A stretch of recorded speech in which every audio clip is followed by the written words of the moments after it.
this building. It's my season, lay foundation, make a name for generations. Please and make a, then take a break or a little vacation and chasing blues away. Hey, hey. You always posting up pictures, trying to look like you winning or look like you always be working, soaking the moments you live in. Yeah, you got the nerve to be on me, faking your life for the IG. If you got my number, don't add me, 'cause baby, I'm on hiatus. I'm on hiatus. I'm on hiatus. I'm on hiatus. Baby, don't check for me. Taking time out to be and live my life off screen. Taking time out to be and live my life. I'm in a place serene and pure and free. Hey, I ain't worried about what's the wave, only worry about me. Yeah.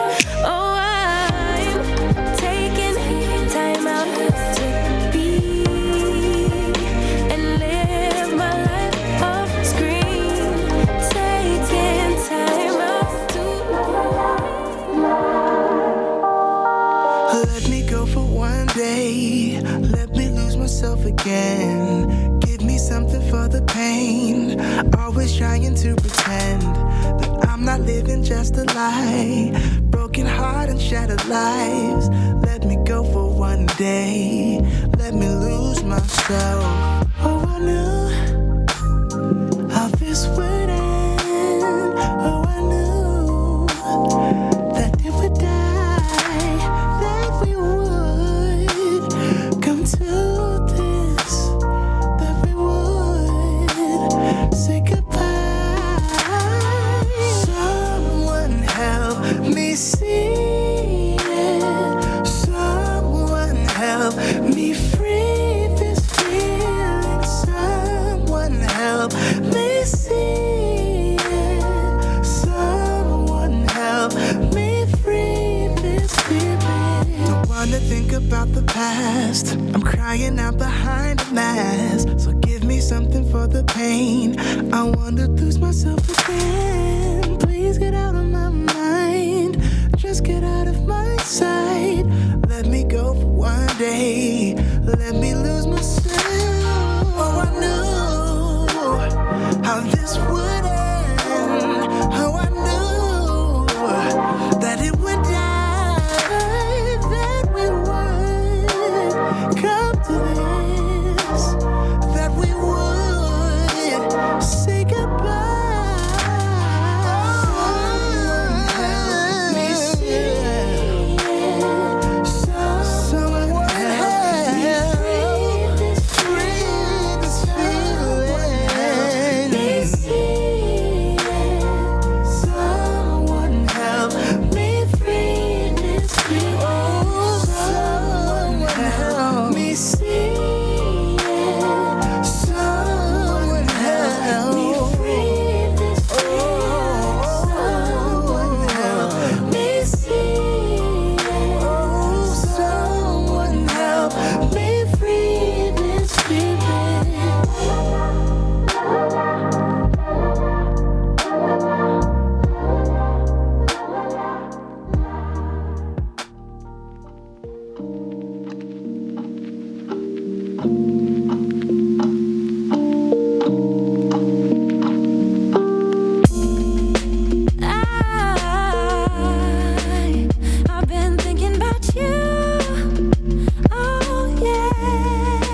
farther away. No, I don't wanna play no games.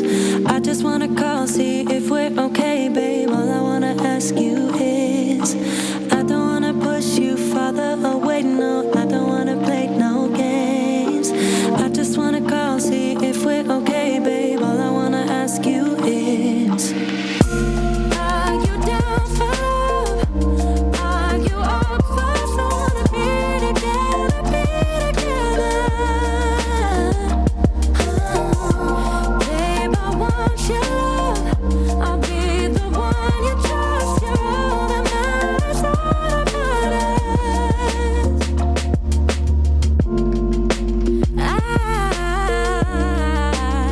I got feelings about you. Oh yeah, butterflies every time I'm with you. Oh yeah, I don't wanna push you farther away. No, I don't wanna play no games.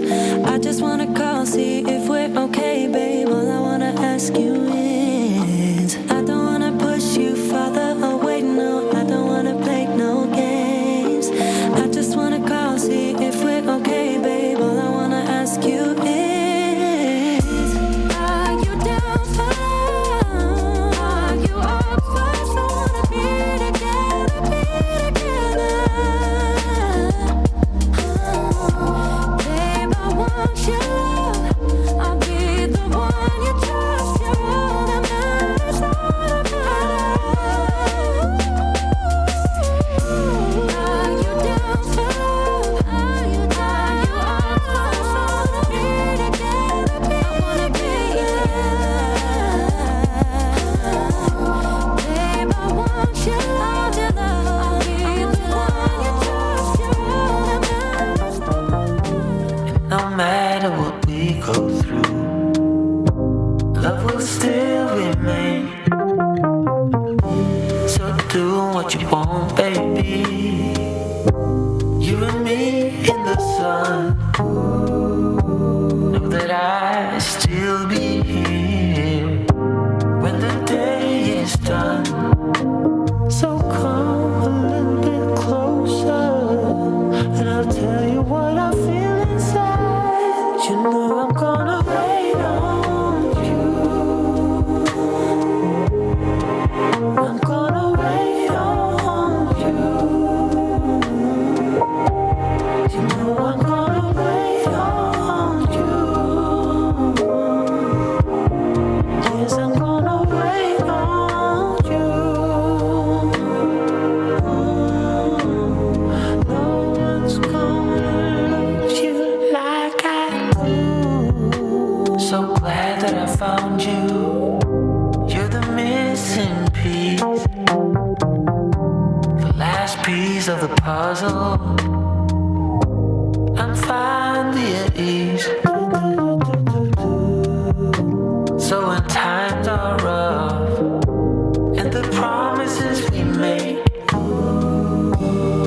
just seem so hollow and weak, and we're about to break, we have to remind ourselves, 'cause we know how we feel inside. You know I'm gonna wait on you. Ain't over till it's over. I'm gonna wait on you.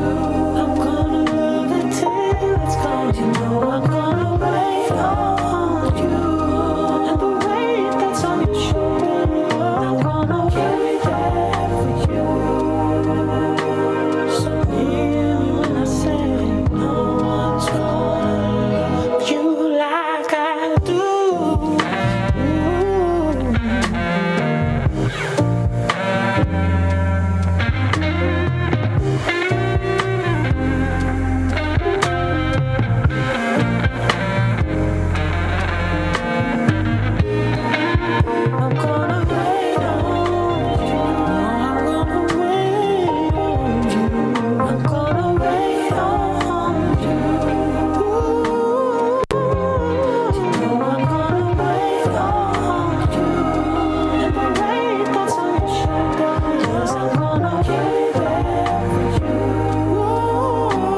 The Benjamin Dixon Show is only possible with listener support. Go to www.patreon.com/The BPD Show.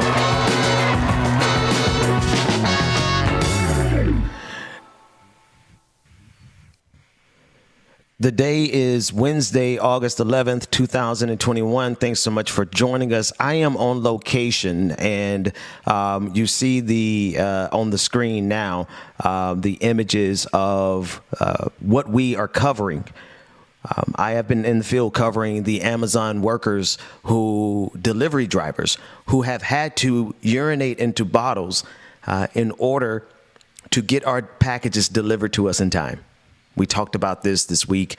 And as we were sleeping last night, trying to recover from this, David, I need to say something at the top of the show, and then it may sound dramatic, but we're going to go through the piece of legislation that, or this amendment from Josh Hawley that they passed while we were sleeping, folks, that I believe to be the most racist amendment in my lifetime, not in America's lifetime, because that's maybe an insurmountable bar. But in my lifetime, I have never seen the Democratic Party signed up with the Republicans to the tune of, I believe, 95 yays on this amendment that is going to put 100,000 new Derek Chauvins in our communities. You're looking at Dick Durbin, senator, who joined in last night and endorsed this amendment from Hawley as a trade-off. Black people were betrayed last night, and we'll begin to unpack why that was. But I first have to help show you why I believe this is the most racist amendment in my lifetime. And because that's a big claim, we're going to take it piece by piece by piece.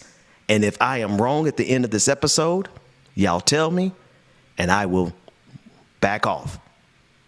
But I got a sneaky suspicion I'm right, because I already checked with some people before I started the show. David, let's run this clip of Josh Hawley, the one that we're looking at now. This is the senator from Missouri. He is a reactionary. He is the evolution of Donald Trump. If you think negative 45 is bad, where do you get a load of this young man from the state of Missouri? Take a listen in. That's outstanding. Let's go a step farther. Let's fund them. Let's put 100,000 new cops on the streets right now to protect our families, to protect our children. I urge a yes vote on this amendment, and I ask for the yeas and nays. Is there a sufficient second? There appears to be. Mr. President. A senator from the yeas and nays are ordered. This has been an historic day in the United States. The senator from Illinois. This has been a historic day in the United States Senate. We started by passing a bipartisan infrastructure bill that made history. And now the senator from Missouri is finally coming around to supporting the cops hiring program that was created by Senator Joe Biden in 1994. Since its creation, the COPS program, listen to this, has helped over 13,000 local police departments hire over 134,000 officers. We believe in it on the Democratic side. We're glad you've come around. We sent a letter to the Appropriations Committee signed by 37 Democrats for the COPS program. Do you know how many Republicans signed the letter? None. But with your amendment tonight, clearly you've come around. The Republicans are joining the Democrats in supporting Joe Biden's COPS program. You are right. We need 100,000 more police, and we stand with Joe Biden's program, and glad that you've joined us.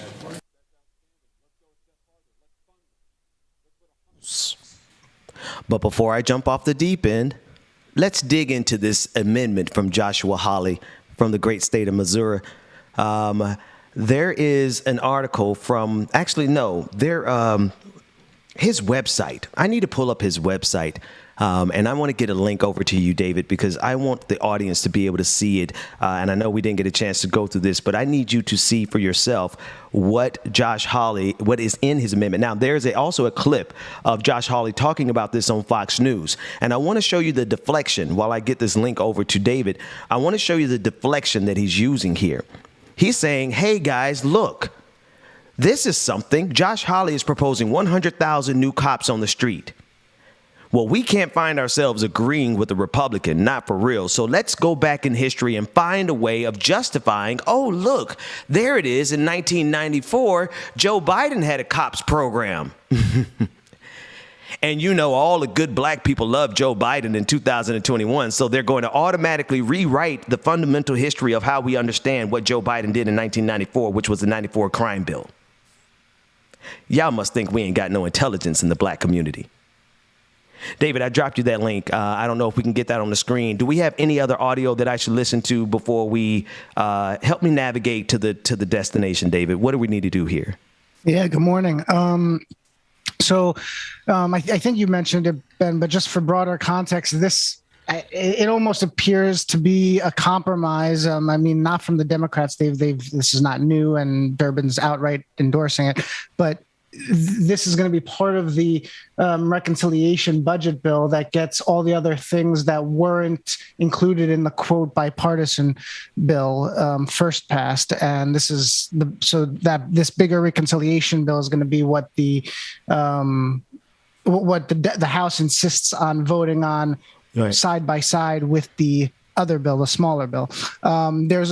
There is a video of Biden discussing after the passing of the first bill earlier yesterday. I'm just trying to get to the letter for Dwayne. Dwayne, if you roll A1, and then we can probably go to A2. This historic investment infrastructure is what I believe you, the American people, want. What you've been asking for a long, long time. This bill shows that we can work together. I know a lot of people, some sitting in the audience here, didn't think this could happen. That bipartisanship was a thing of the past. From the time I announced my candidacy, about bringing the country together and doing things in a bipartisan way, it was characterized as a relic of an earlier age. As you may well remember, I never believed that, and I still don't. So I want to thank those senators who worked so hard to bring this agreement together. I know it wasn't easy. For the Republicans who supported this bill, you showed a lot of courage. Oh, no. And I want to personally thank you for that, and I've called most of you on the phone to do just that. Where we can agree, we should. And here on this bill, we prove that we can still come together to do big things, important things for the American people. For the Democrats who supported this bill, we can be proud of this unprecedented investments that are going to transform the nation and change millions of lives for the better. David, help us understand. And actually, no, hang on. I give us a snapshot, because I don't want to go too deep into how this connects directly to the infrastructure bill. But I think that there are some things in that connection that the audience needs to understand. So you say we're playing this and we're understanding that what happened last night was a trade-off between Josh Hawley and Dick Durbin. And it was a trade-off because Josh Hawley from the state of Missouri, the reactionary, -45 wannabe, and the evolution, he wants 100,000 new police officers to be put in black communities. Because make no mistake, ladies and gentlemen, non-gender conforming individuals, they are not going into white communities. They are going into black communities. These are 100,000 new Derek Chauvins. And Dick Durbin, on behalf of the Democratic Party, made a deal. And I am assuming, David, from what you're saying in this clip, or what you're connecting here, is that trade-off wasn't connected to the infrastructure bill. The question is how much of a trade-off it really is viewed to the White House, because this isn't really change in tune. Biden doesn't want to, obviously he really doesn't want much focus on it because it'll, further publicize the divide in the Democratic Party, at least among the progressive wing. But he's outright said multiple times that he doesn't want to defund the police. He wants to fund the police. He just wants the communities to trust in, I guess, the police they have, or however he wants to try to frame it. So I don't know if it's really a trade-off to Biden, and I can't speak on Durbin's record recently, but it does seem like it's a trade-off in the broader scheme of things, because the bill that this is getting included in, the reconciliation bill, which is, I think, 3 times or a little bit more than 3 times the size of the bipartisan bill, they're insisting on. Yeah, I don't want us to get caught in the weeds. No, I just wanted to tie that together. We most certainly are going to get into the weeds. We're going to get into the nuance of all the reconciliation and all of that. But I want to go over, are we able to do the screen share yet? If not, I will just read them. All right, Dwayne should have it, I think. Let's pull up that image. This is from Senator Hawley. He introduces legislative agenda to hire 100,000 new police officers, keep America families safe. Josh Hawley is a Republican from the state of Missouri. If you don't know him, he is the evolution of Donald Trump. There is no question about this. You can check your receipts from MSNBC. Your aunties who watch MSNBC know who Josh Hawley is, because MSNBC has been positioning him as the next person to be afraid of, and we should be afraid of him. And this is who Democrats just made a deal with. Senator Hawley introduces legislative agenda to hire 100,000 new police officers, keep America families safe. I am reading directly from the senator's website, hawley.senate.gov. Ahead of President Biden, actually skip down. This is I'm going to go down to, let's get to the bullet points, because I don't want you to get lost in the details yet. We will unpack the details, but here's what is in this amendment. 100,000 new law enforcement officers, a bill to provide grants to local communities to support hiring an additional 100,000 additional. It's really repetitive there. I hope they fix that before they put it in the amendment. Enforcement officers to protect American families. What American families are protected by police officers? Because it's certainly not black families. Cue Jim Clyburn. Before the end of the day, Jim Clyburn from South Carolina is going to be ushered out onto international television to tell you that this is a great deal for black people. When in fact, this is 100,000 new Derek Chauvins. I need a wingman. I need one of the sisters. I need somebody flying with me today who can. Our DJ Exclusive would do just fine. Because y'all are not going to go into the stratosphere like Jeff Bezos and urinate on us like his truck drivers have to urinate in bottles and tell us that it's a blessing being poured down from heaven, Jim Clyburn. Not today. Not on Wednesday, August 11th, 2021. All right, let's dig in a little bit further. Protecting law enforcement in the line of duty. A bill to increase maximum penalties for assaulting federal officers by 50%. This sounds good because no one wants to assault federal officers. I guarantee you, if we unpack the definition of the word assaulting, that it's going to be something like, oh no, you breathe on me the wrong way. We already know that this is loaded language to make sure that it enhances the power of the oppressor.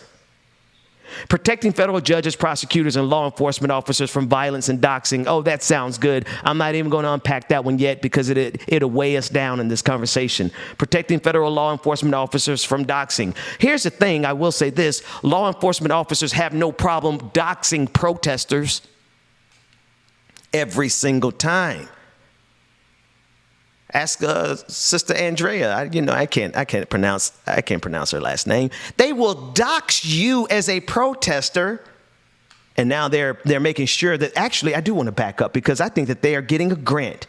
Protecting federal judges, prosecutors, and law enforcement officers from violence and doxing, a bill that directs DOJ together. I'm with this next one. Federal officers from doxing, a bill to double the penalty for doxing federal law enforcement officials and other federal officials. I agree, doxing is bad. But what are we going to do about the police officers who dox protesters And then those protesters have to find a way to hire security. There's a great imbalance in this system here. We can go through this over and over and over again, but I don't want the lead to get lost. Dick Durbin in the Democratic Senate. I need to find out the roll call. Can we get the roll call for that vote? Because I need to know exactly. We need to call them out name by name because y'all just sold out black folks for a measly. Listen, I know everybody's celebrating this infrastructure bill, but it is not nearly what people need in order to fix this country's infrastructure. David, what you got? So 3 senators. I'm trying to find out who those 3 are. It was 95-3 on the Hawley amendment, and so there's 3. I'm assuming that Bernie Sanders was one of them, and I'm just. He better have been. Trying to find out, confirm those names because this article doesn't give it. Bear with me as I do that. In the meantime, if the way they're twisting it, to Ben's point, if you have that Schumer clip, Dwayne, that's not on the spreadsheet. That's the other one I sent at the last minute.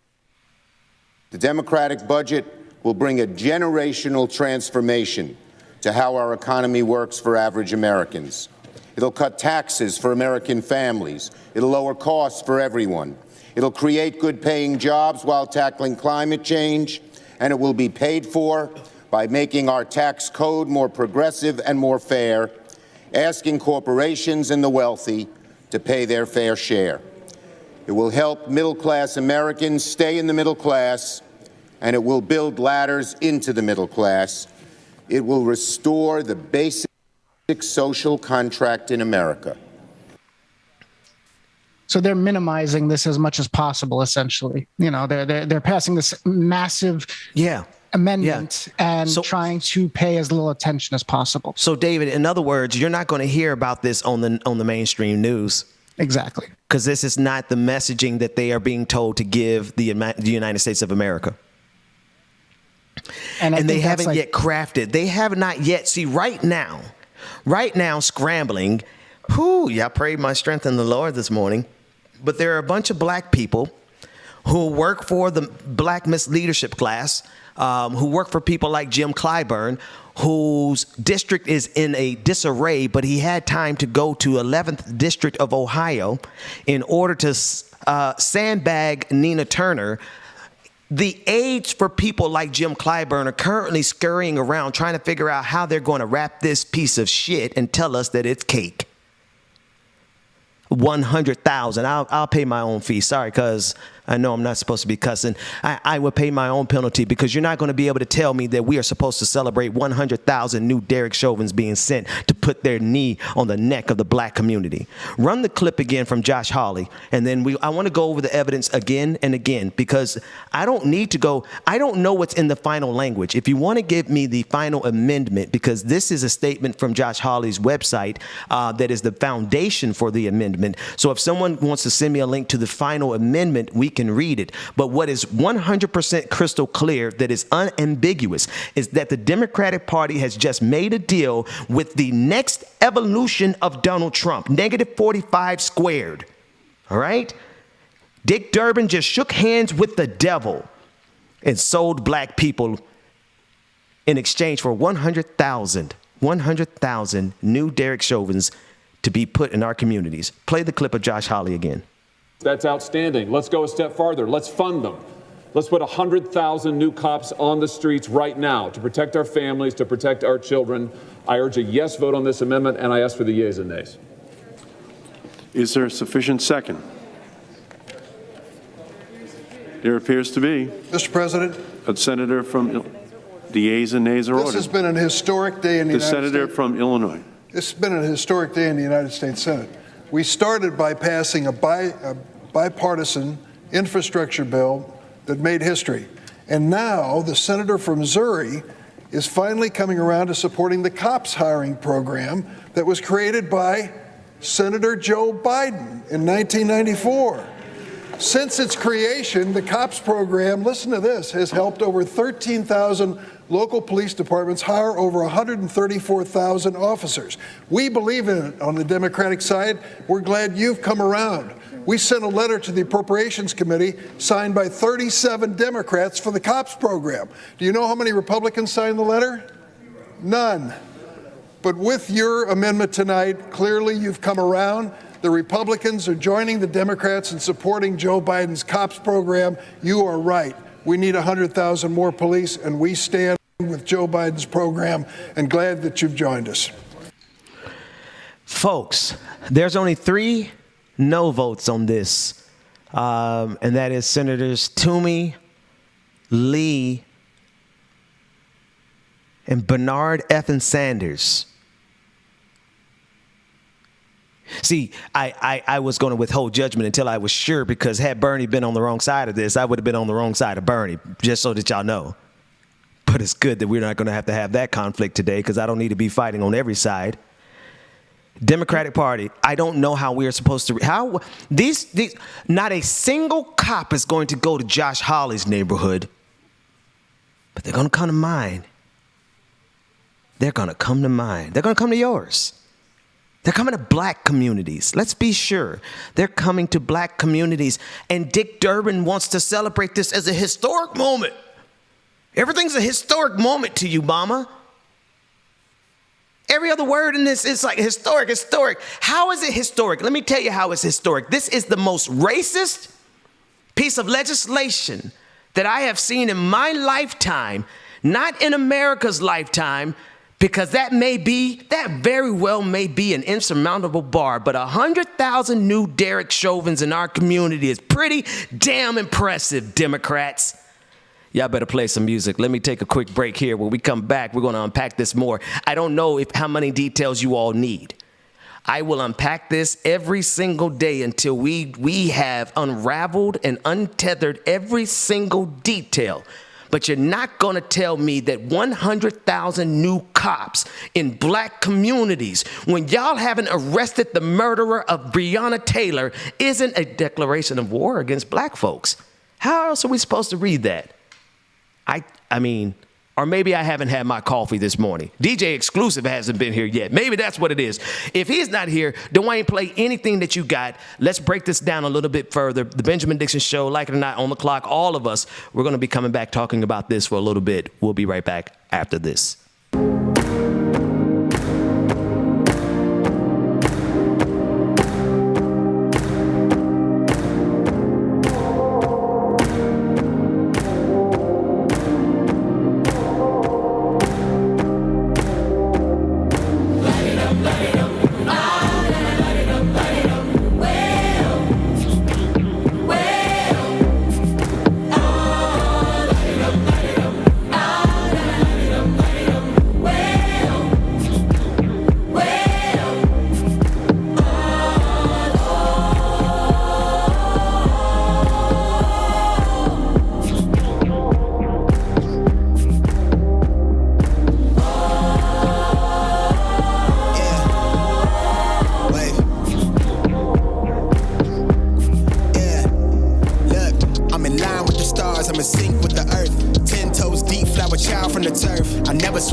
Start to feel like I'm on one. Settle in, I'll be here for the long run. I'm a slave for the cash, got snakes in the grass, no brakes on the ad, but it's all fun.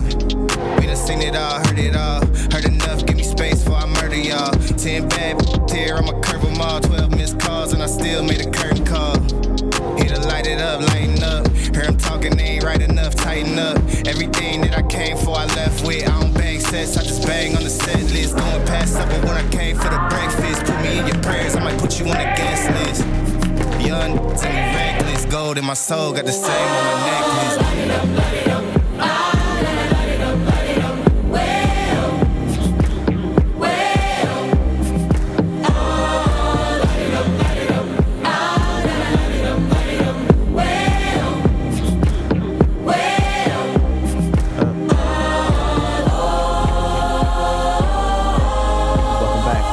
Welcome back.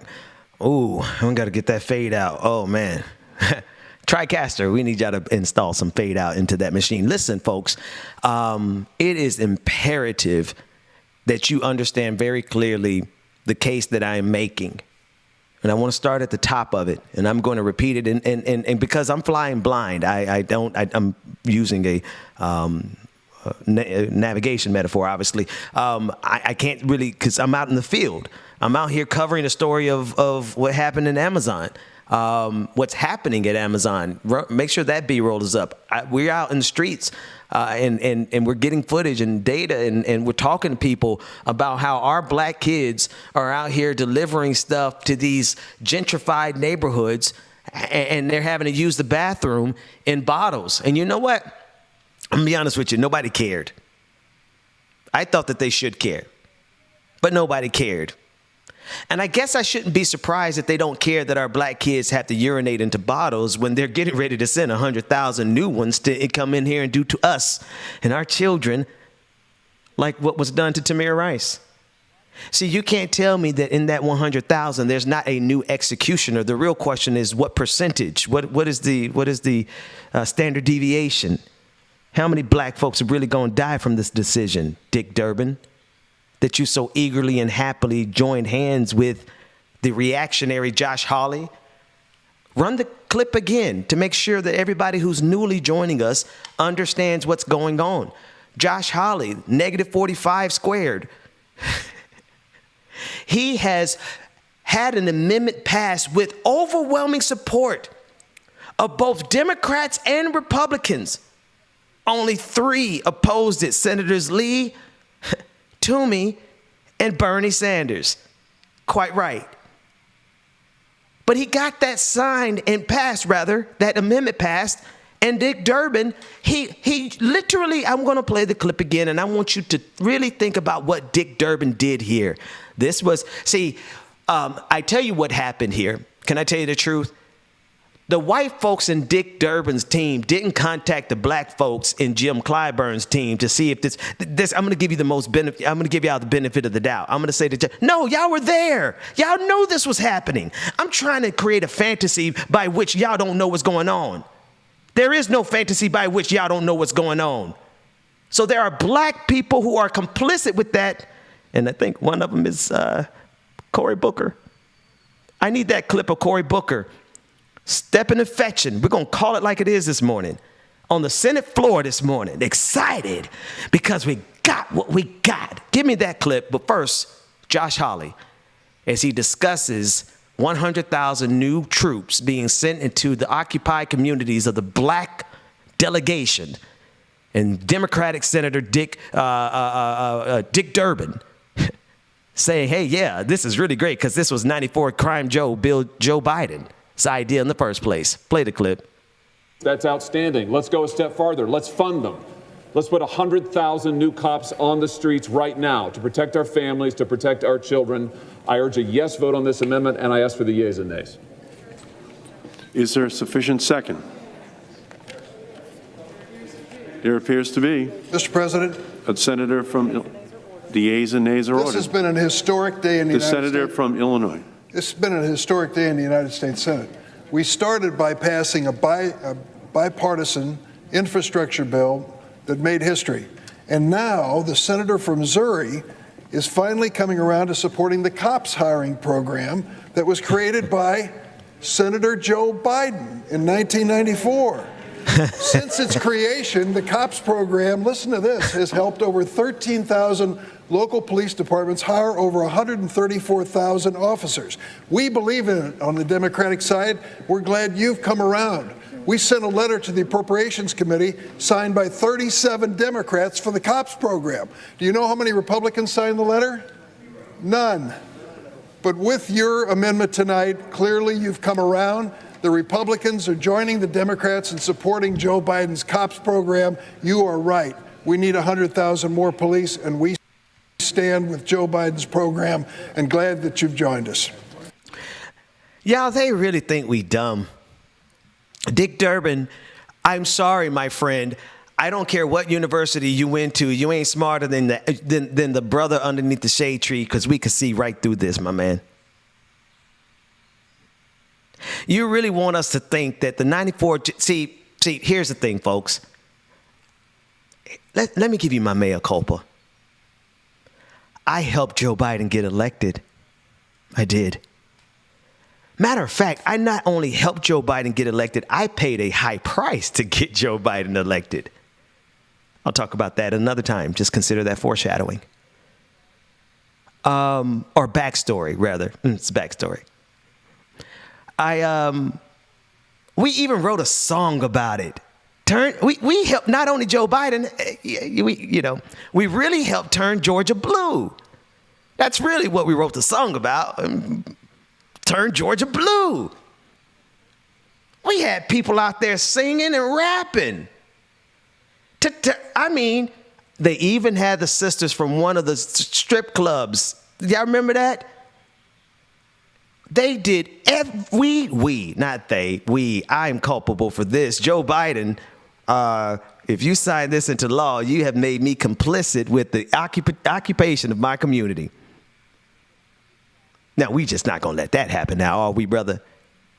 Because we know that you are not, because what Jim Clyburn from South Carolina tells us is that you are not the same 94 crime Joe Bill Biden. The one that sent our cousins and uncles to jail. See, y'all done messed up, like 50% of my support couldn't believe that I could support Joe Biden, but I couldn't believe that everybody couldn't see very clearly the threat that Donald Trump was and is. And I want Republicans to be sure, just because we're going to give the Democrats a chin check here, don't mean y'all come around here like, oh, Dem exit. Oh, blah, blah, blah, blah, blah. Now, we'll do that on our own terms. First and foremost, we're going to call them out. And what we need everybody to see here is that there's no lens through which we are going to be able to accept the occupation of our communities by 100,000 new Derek Chauvins. And then Dick Durbin tried to tell us we should celebrate it. You know why? You know why he feels so emboldened? He feels so emboldened because somebody on Jim Clyburn's team say, just tie it to Joe Biden. Black folks love Joe Biden. Joe Biden, you're not, but can you give me the clip of Joe Biden saying you ain't black? And I'm not going to run it today. I'm going to give Joe Biden some head time. You got to give people some runway.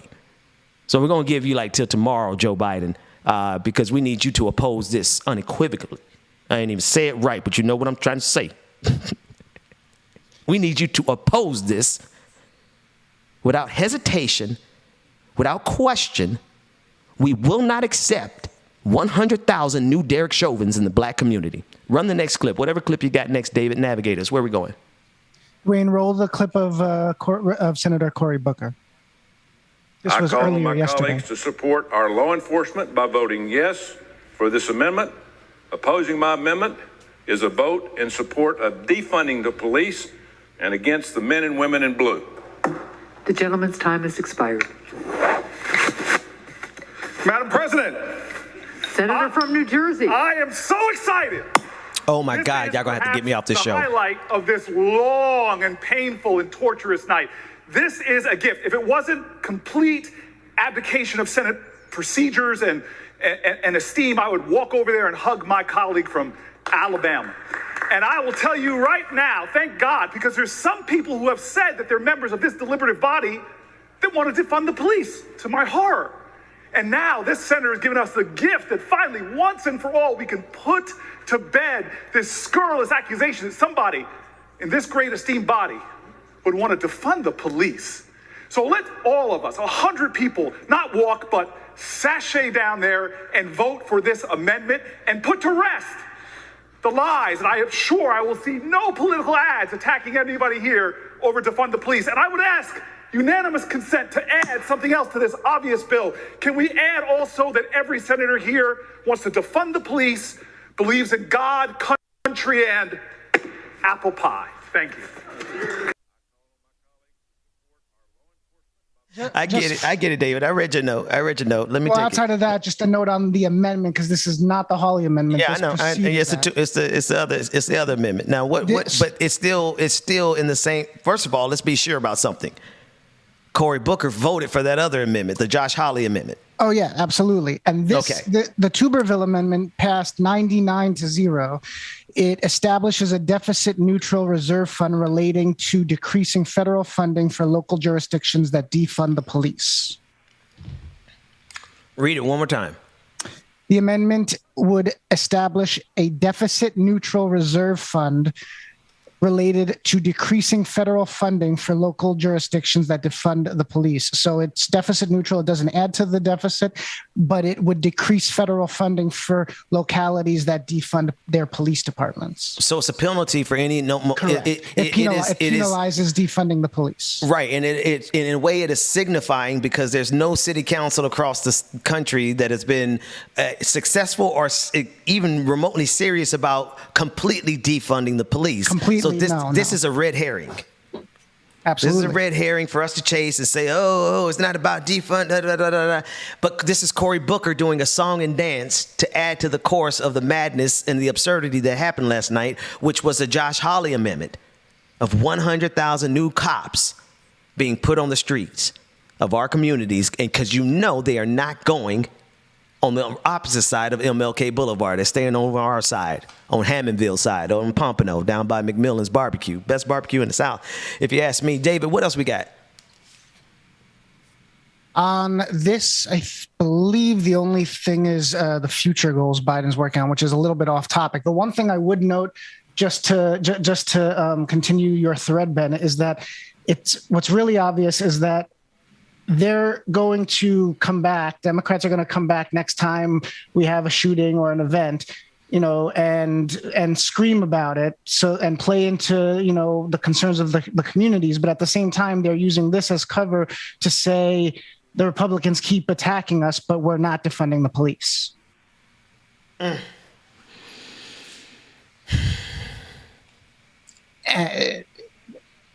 This should, and this is not going to get coverage, but it should.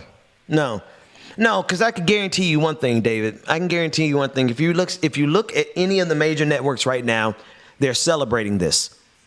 They're celebrating this because this is a minor footnote. This is a minor compromise. This is nothing for them. This is a Wednesday. This is not even Taco Tuesday anymore. It's like, this is Wednesday. Let's screw black people over.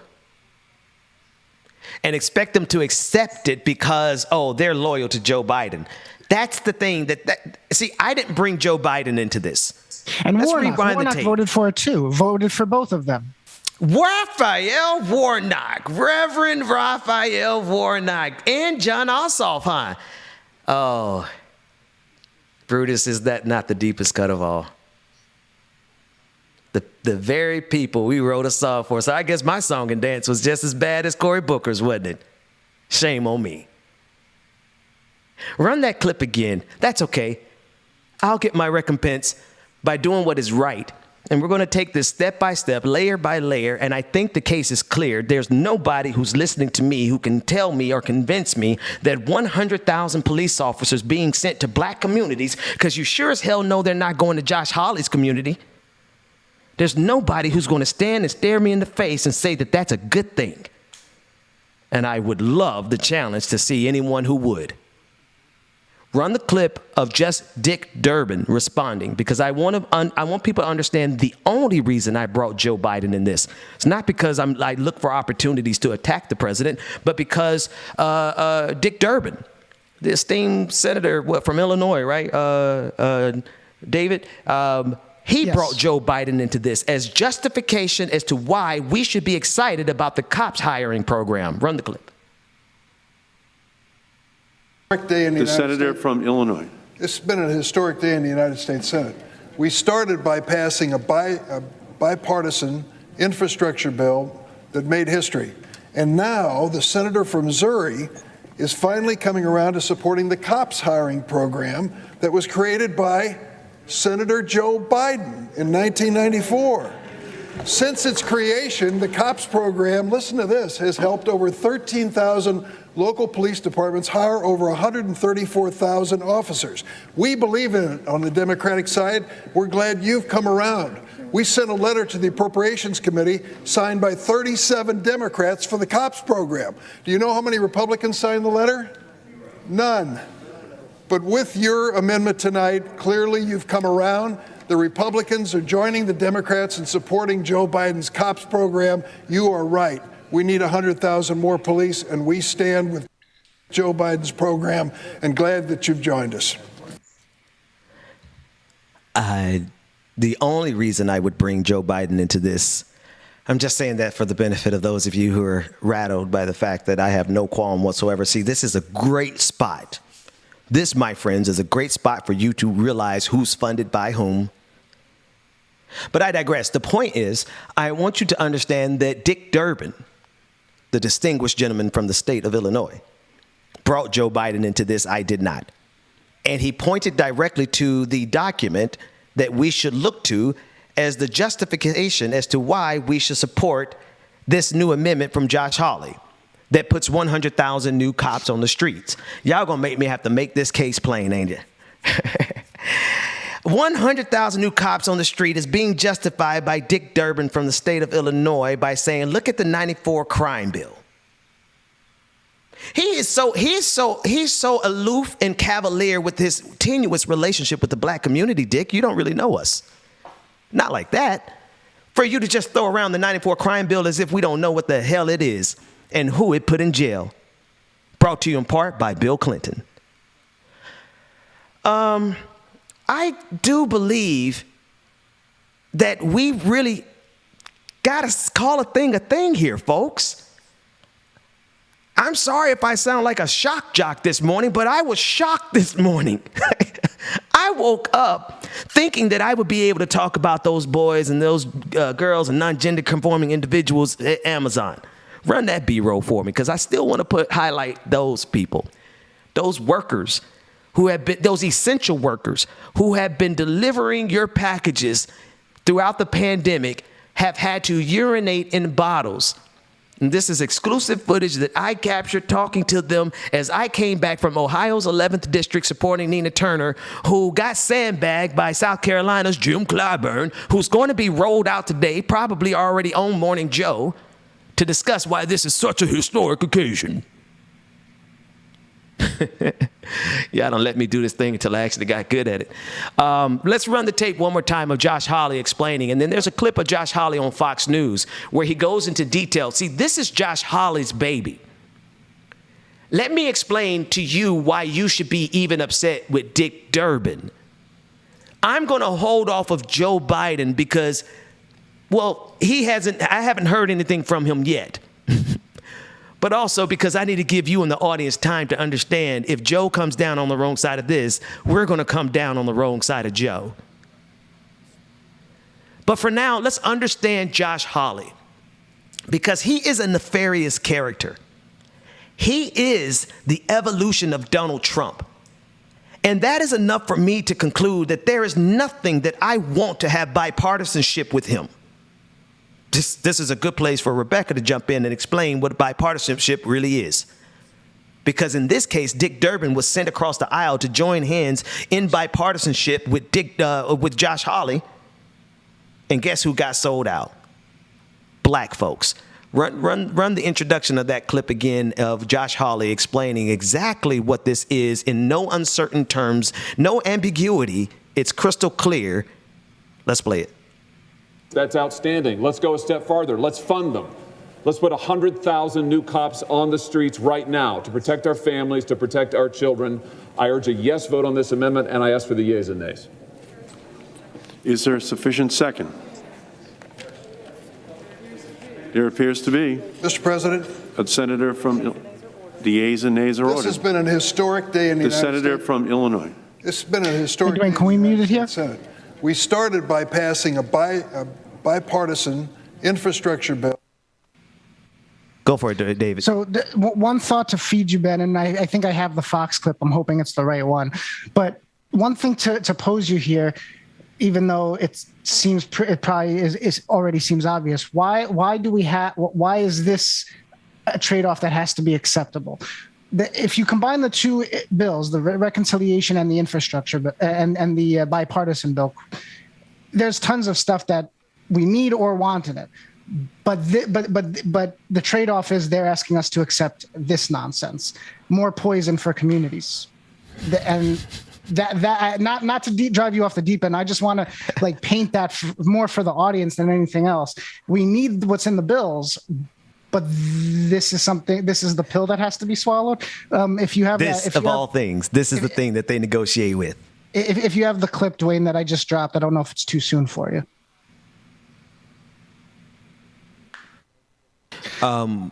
Then let me say this about that question that you posed there, David, because you really do like to play both sides of my shoulders, don't you? The devil and the angel. Because let me tell you something, man. The fact that the first thing that they were willing to jump at an opportunity to make a bipartisanship agreement was to put more boots in our community. Was the black community. And we are literally, me. I wrote the damn song, Stand Up Georgia, my silly ass. Oh, man, do we have that clip? Senator Josh Hawley voted against that infrastructure bill today, and he joins me now. Senator, I understand why the Democrats voted for the bill. This is the part of their agenda. Joe Biden ran on this. The radicals love it. Why did your Republican colleagues vote for this bill? Good question. I have to say I don't know the answer to that question, and I'm disappointed that anybody would support this bill. You said it exactly right. This isn't an infrastructure bill. This is a radical left woke politics. Let's pause it bill real quick. So I want to pause it. I picked up the context of the conversation, so let me give it to the audience. This is prior to the negotiation. So if you want to know why this was the pressure point, it's because Josh Hawley made it the pressure point. Josh Hawley withheld his vote. How about that? Y'all gonna make me have a full circle mea culpa today. Josh Hawley withheld his vote to get his demands in. How about that? Still don't like you, man. Y'all don't even mention that man's name in my comment section. The point is this, David, you just played, and I needed to give the context, but this is exactly the answer. The answer is the reason this was negotiated on was because Josh Hawley flexed his power and said, hey, I'm going to hold up this vote unless you acquiesce to my demands. And my guess is what you're going to hear now are the demands that he got approved by 95 senators, David? Sorry, I was on mute. Yeah, the Hawley Amendment, 95-3. 95-3, and the only three were Lee, Toomey, and Senator Bernie Sanders. Let's continue the clip where we left off. For this bill. Good question. I have to say I don't know the answer to that question, and I'm disappointed that anybody would support this bill. You said it exactly right. This isn't an infrastructure bill. This is a radical left woke politics bill that has stuff like gender identity mandates in it, the radical equity agenda, the Green New Deal. That's all in this bill. And by the way, it's going to cost trillions of dollars pork barrel spending. There's stuff like bridges and highways in Canada in this bill. We ought to be building highways and bridges in the United States, not in foreign countries. This is a bad bill, and that's why I voted no. So this is how he made himself the star of the show. Now, I'm sure there's more negotiations going on in the background. There are probably a couple. I think Ted Cruz tried to throw an amendment in, and that got knocked down. There was an amendment that was put forth by, and I got to go to the Politico article, but there was an amendment that was put forth that was to bar anyone coming in at the border who doesn't test negative for COVID-19. They approved that bill with the same measure, but they did not take the Cruz amendment. Rather, I said bill, but I do mean amendment. They took that amendment, but they did not take the Ted Cruz amendment, which would say that they would deport people. I got to break this down for you so you can see the games that are played on us.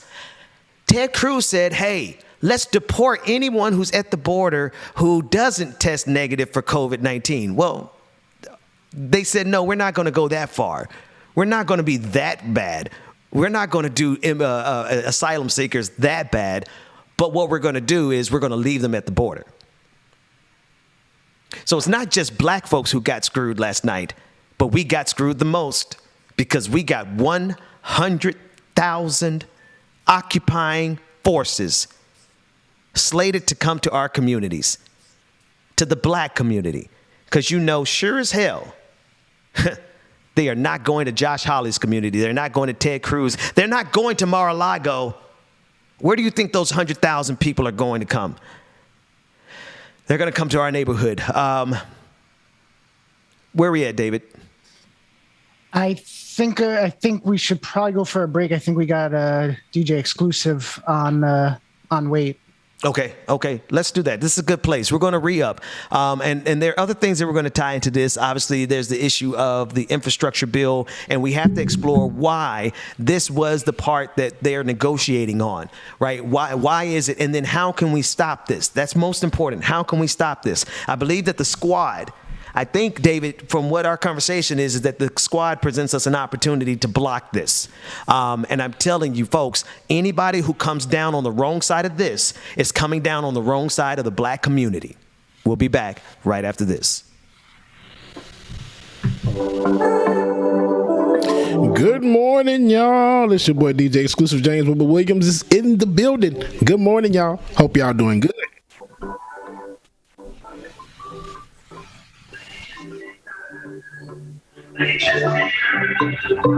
Sticks and stones may break my bones.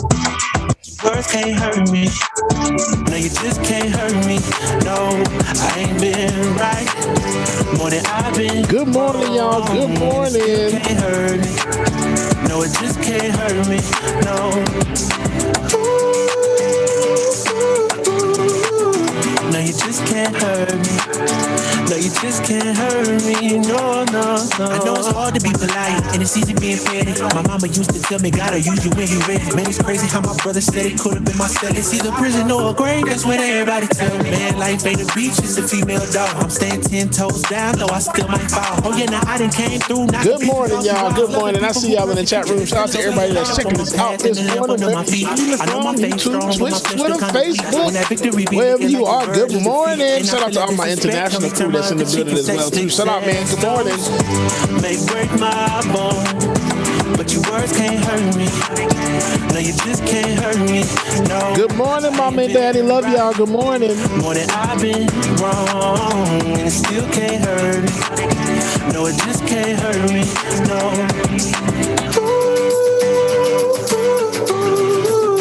No, you just can't hurt me. No, you just can't hurt me. No. No, you just can't hurt me. No, you just can't hurt me. No. See, it's hard to be polite. It's easy being petty. Mama used to tell me, gotta use you when you're ready. Cause I ain't working on my own time. And ain't got no diamonds on me, but I stay shining. Yeah. They say the world will be a better place if they got the hate. Let's keep it real. Colin Sherber, good morning, sir. Yeah. So be a light up on my path and then one of my feet. Mara, good morning.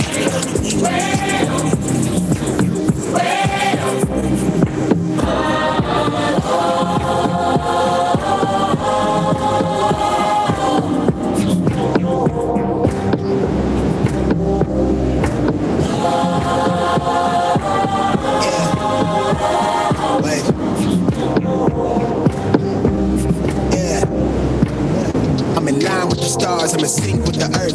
10 toes deep, fly a child from the turf. I never switch sides, like even when I die, I'ma ride for the squad. Let her ties in the hearse.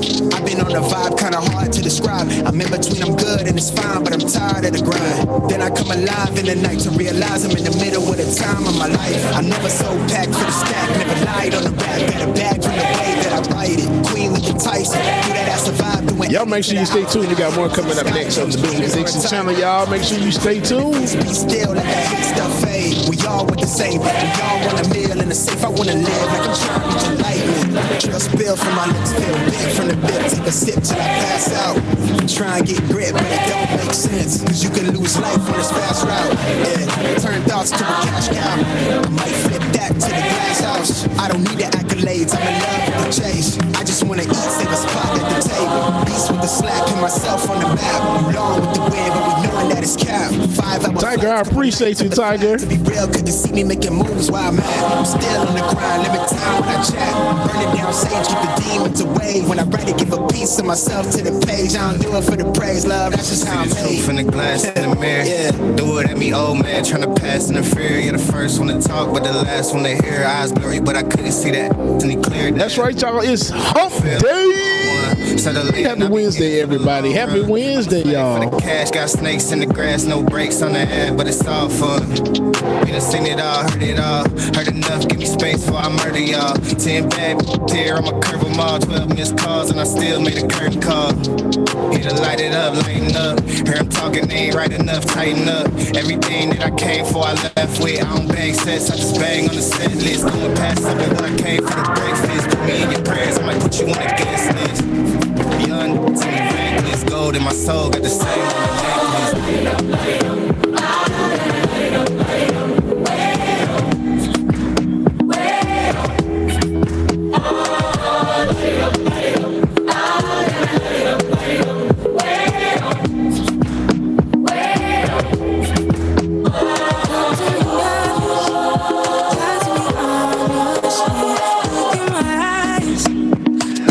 Sharice.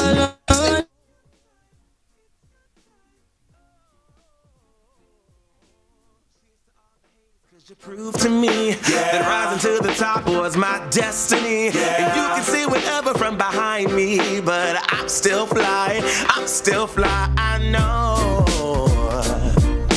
I'm still fly, let's go. It could all be worse, I could be a hater like you. Welcome back, everybody. Welcome back, ladies and gentlemen, non-gender conforming individuals. I want to reset the stage. Shout out to DJ Exclusive, and we'll get him back in as soon as the Beyonce's internet gets connected back over there on his side. So we'll be ready for him. I want to reset the stage for anyone who's just joining us at this hour. As you slept last night, there was a bipartisan historic moment where the Democrats joined with Republicans to find an agreement in order to move forward on other legislation. We'll get to the other legislation in a minute. But I want you to take real close attention, pay really close attention into where they found agreement. We're going to play those clips again. It is with an amendment from the senator from Missouri, Josh Hawley, who is negative 45 squared. He is the second coming of Trump. And Senator Dick Durbin, didn't mean to get amplified in that microphone. Senator Dick Durbin from Illinois excitedly greeted this opportunity to find bipartisanship with this reactionary Republican, Josh Hawley. And it is the exact point of bipartisanship that I believe to be the most racist amendment that I have seen in my lifetime. Not in America's lifetime, because that's a hell of a bar. But this is getting close. When the black community is pleading and organizing. See, not only are y'all not protecting our right to vote because you're afraid to mess up the filibuster, but now y'all are sending 100,000 new troops into black communities and telling us that we should be celebrating this bipartisan historic moment. Let's play the entire clip of Josh Hawley all the way through the action from the Democratic senator from the state of Illinois, Dick Durbin. 100,000 new cops on the streets right now to protect our families, to protect our children. I urge a yes vote on this amendment, and I ask for the yeas and nays. Is there a sufficient second? There appears to be. Mr. President. A senator from the yeas and nays are ordered. This has been an historic day in the United States. The senator from Illinois. This has been a historic day in the United States Senate. We started by passing a bipartisan infrastructure bill that made history.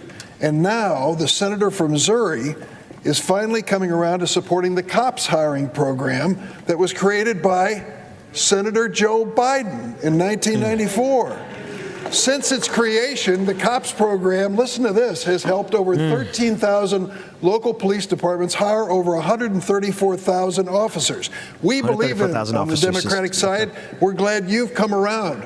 We sent a letter to the Appropriations Committee signed by 37 Democrats for the COPS program. Do you know how many Republicans signed the letter? None. I'm so fascinated by that's an unexpected turn. I did not expect them to go back to the 94 crime bill as a way of justifying why we should be happy about this Josh Hawley amendment. That's why I don't expect to hear anything from Biden. Say that again. That's why I don't expect to hear anything from Biden on this. He wouldn't want to draw attention to it, but he is also not opposed to it. Yeah, and he's going to sign it if we let him. And that's 100,000. Because here's the thing: like, if you think about they didn't care about language back then. What was the name of the bill? The program, hiring new cops or cops hiring. It's so triggering to hear how they used to write their legislative names. Those legislative names, hiring new cops. No, man, that scares me. That doesn't make me feel comfortable. That doesn't make me feel secure. It shouldn't make anybody in the black community feel secure. I feel threatened when a cop comes by. Black people, we feel threatened. Mother, let me talk to Mother, who was afraid of the drug dealers back in '94. And you felt like you were doing the right thing supporting the '94 crime bill, because the crime had gotten so bad, but they made you think that crime had gotten so bad because the boys on the block needed to pull their pants up and we needed more cops on the streets. Let me tell you something. I don't think I've ever said this on the show before. When I was a minister, because I'd leave y'all alone. No, I'm joking. When I was a minister, I used to walk the streets of Pompano Beach, Florida. And I used to try to tell people about Jesus Christ. Y'all see how that went for me. And on one side of the street, I would be talking to folks who, they might be selling something. That's fine, But on the other side of the street, the same street, were police officers. They knew about the drug deals in our communities, Mother. They knew about it because they were a part of it. And who got punished? Let me frame this a little bit differently. Maybe we don't need to frame this quite yet on the '94 crime bill, even though that's how Dick Durbin is framing it. I'm not going to get caught in that one. Let's come up for air. Let me help you frame it like this. White supremacy attacked the country on January 6th, and black people are getting punished. White supremacy attacked the country on January 6th. But black folks are the ones who are getting the occupying forces to the tune of 100,000 troops.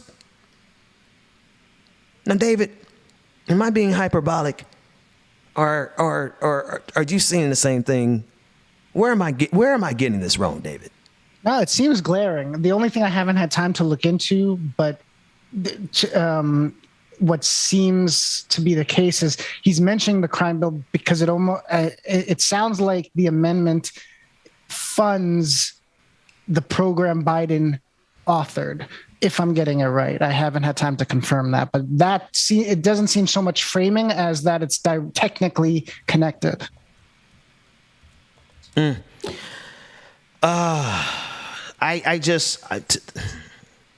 at a loss, folks. I'm actually not. I'm trying to give everybody time to catch up because I've already figured this out. And I can't show you why. I can't just be mad. I've got to explain to you very methodically why I think we need to be mad enough. I'll finish that conversation when we get a response from Joe Biden. I want to play again this next clip of Dick Durbin. We're looking at him now. I want to play it again because just the first part, because the way he's talking about the 94 crime bill, I want y'all to really think about. I'm so tempted, David, and it is such a tempting, juicy path, because if we start unpacking what happened in the 94 crime bill, we could talk about that for the rest of the day. I want you all to do, that's your homework. I don't want to saddle this conversation because we got to focus on the games that are being played. Today, at some point today, Jim Clyburn is going to be rolled out to tell you why this is a historic piece of legislation. That's his job. He's going to come out and then he's going to tell you, anybody who don't support this, something along the line, somebody's going to say that not supporting this is not supporting the black community. How, Sway? Because he's going to use that same trope, Mother. This is why I wanted to frame it the way I did. Mother, I'm talking to the mother of the church, not my mother, even though she is I'm talking to those people in the church who were afraid back in 94 because crime was rampant. They made you believe it was rampant because we did not have enough security forces. They sent a lot of our black men to jail, some women. Some of our sisters are in jail right now because of that 94 crime bill. Uncles, nephews, cousins in jail. And they want us to look at that and say that that's the justification, the lens through which we should understand why this is okay. But Mother, I'm trying to tell you, what has happened since 1994? How many black people are in jail unjustly right now? How many black people have been killed? Of that cops hiring program that Dick Durbin celebrated, that I want us to hear about again, how many of those cops actually killed black people? Well, you know that there's a number. Dick Durbin, let's hear from you again why you think it's okay for us to make a deal with the devil, negative 45 squared. Senator from the yeas and nays are ordered. This has been an historic day in the United States. The senator from Illinois. This has been a historic day in the United States Senate. We started by passing a bipartisan infrastructure bill that made history. And now the senator from Missouri is finally coming around to supporting the cops hiring program that was created by Senator Joe Biden in 1994. Since its creation, the COPS program has helped over 13,000 local police departments hire over 134,000 officers. We believe in it on the Democratic side. We're glad you've come around. We sent a letter to the Appropriations Committee signed by 37 Democrats for the COPS program. Do you know how many Republicans signed the letter? None. But with your amendment tonight, clearly you've come around. The Republicans are joining the Democrats in supporting Joe Biden's COPS program. You are right. We need 100,000 more police, and we stand with Joe Biden's program, and glad that you've joined us. DJ Exclusive, man. Hey, am I losing it here? You know, Ben, I gotta. So it's. I look at this a few different ways. No, don't want all those freaking cops. Do we need them? Yes, because I'm gonna tell you, in my city right now, I get sick of seeing all of this. I get alerts every day. One over the weekend, a couple of weekends ago, and while I'm in Florida, at least 10, 15 messages of somebody getting shot, killed, drowned in something else, and it's in the black community. So I know I don't fully agree with the bill, but if this is the way we're gonna do, if we're not gonna do it the way like the Black Panthers did when they helped out the community, then we have no choice but to do this, because right now crime is rampant. Excuse me. And I hate that I have to agree with this. Or, I don't know. It's one of those things where it's needed, because if not, the crime right now, because this is a conversation that we're not having or nobody wants to have, is addressing the black on black crime in the communities. So now we have to get these people involved, and we don't want to do that. But see, sorry, question for just a question on what you're seeing, on what you're getting from Georgia. Is there any indication? Is it like gang crime? Is it just shootings? Is it police shooting them? Like what's the consensus on all the activity? We see, honestly, besides that video that just recently came out, beside the person getting kicked in the head by the police chief, other than that, it's been plain crime. When I tell you, it's just like, it's ridiculous. Like, I don't even want to live here anymore. It's that bad. It's to that point. So it's like, you can't trust the police. You can't trust your neighbor. It's like, who the hell can you trust? So it's one of those things it's really, yes, like you said, don't really care for this bill. Really don't. But what are we doing to protect these communities? And to clean them up and to get this. And David, asking your question, some of it is gang violence, but a lot of this stuff is a lot of out-of-towners coming to the city doing stuff. If there's a website y'all can go to, if y'all want to see how bad it is, look up ATL Scoop on Instagram. ATL Scoop on Instagram. You will see every freaking day there are people breaking into cars, breaking in windows. And I'm not talking about of course they get our Caucasian brothers and sisters, but the majority of people that they always get is going to be us. So come on, man. How can we be against something if we're not helping the freaking problem? I mean, let's be honest. We don't want this bill to pass, but what the hell are we doing to help the community ourselves to stop some of this damn violence so police won't have to get involved? Because I would rather police not get involved at all. And we handle this ourselves in our neighborhood and our communities. But right now it's so bad, it's too far gone. We can't get a hold on it. So what can we do? And granted, I'm hoping and I'm wishing and I'm praying that out of these 100,000, they get the 100,000 from the communities that these people work in. So they already know what the issue is. Yeah.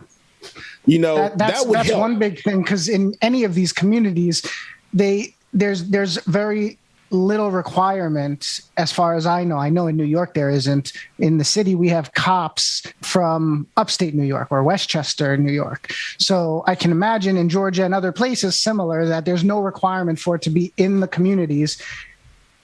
And they're hiring people from the military, from background and whatnot. The only other question I'd pose to both of you guys, just to help the conversation along, I'm sorry that I interrupted you, James, is do me a favor and keep the Josh Hawley and I know we don't have the B-roll, but just put them on full screen as we discuss it. The clip of Josh Hawley and Dick Durbin. Go ahead.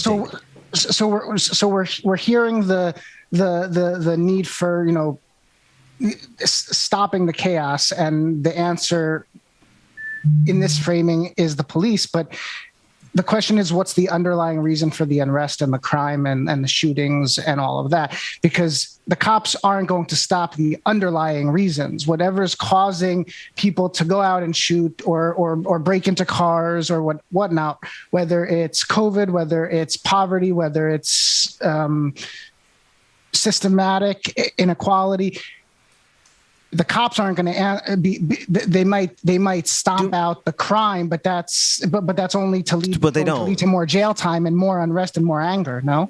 Well, that's the thing. They don't actually ever stomp out the crime. That's the flip side of this. David, do me a favor and grab the FBI statistics for black on black crime and white on white crime and Latino crime. I think the most recent maybe 2016. But if they have any updated, I want to bring it up on the screen. The police really don't stomp out crime. They never have. They just there to punish those that they catch. I gotta disagree. It's one of those things. It's those bad apples in every bunch, but you have those ones that are good and that do good and want to do good, but that number is severely decreased by the number of bad cops, the cops that think that they can do anything and everything you want, aka the Derek Chauvins. So I do think that there are some good ones, but not to take away from what the whole word of police originally meant from the beginning. And Jesse Mind, the bubble stats show you're wrong. More police doesn't equal accountability. The ones in place just don't do their jobs, let alone protect the serve. And I understand that. I'm not taking that away. But what are we doing in our communities to stop this shit? That's what I'm saying. So, yeah, my stats may be wrong. And Jesse, I would love to see your stats. But I'm talking about from what I see personally. Y'all talk about me being in the streets. I'm in the streets. I see this. So what are we doing? I don't want more cops around here. I don't want none of these damn cops around here. But and unless a brother sees a cop in the street or he sees the cops coming, then they'll stop them from whatever they're doing right now. And that's my whole point, because I don't want my community messed up and effed up because you got a knucklehead in the street that don't want to get out there and try to do what they need to do. Most times I understand that some people do what they need to do to try to help their family survive. But the majority of this shit comes from people that are under 17 that don't have any home training and are just out there in the street because they think it's fun. And that's not the way to do it. So let's get to the real issue is that we need to do something in these communities that's going to stop this crime, because then that way the damn cops don't have to come out here at all. And we don't even have to worry about this. Y'all can hire these 100,000 cops if y'all want to, but guarantee y'all won't be coming to my community because my shit is going to be cleaned up. And if I had to do it myself, I will. And I think everybody should have that same mindset. You don't want them in your community, then stop them from coming in there. Do something where there's no crime in the area that they have to come in there. Let's start there first.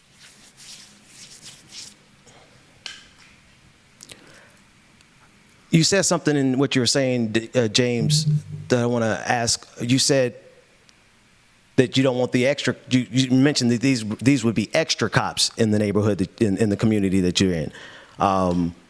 They ain't even say extra cops. Say that again. I said, then they're not even extra cops. Majority of these cops, of course, somebody said in the chat room, brought up a very good point.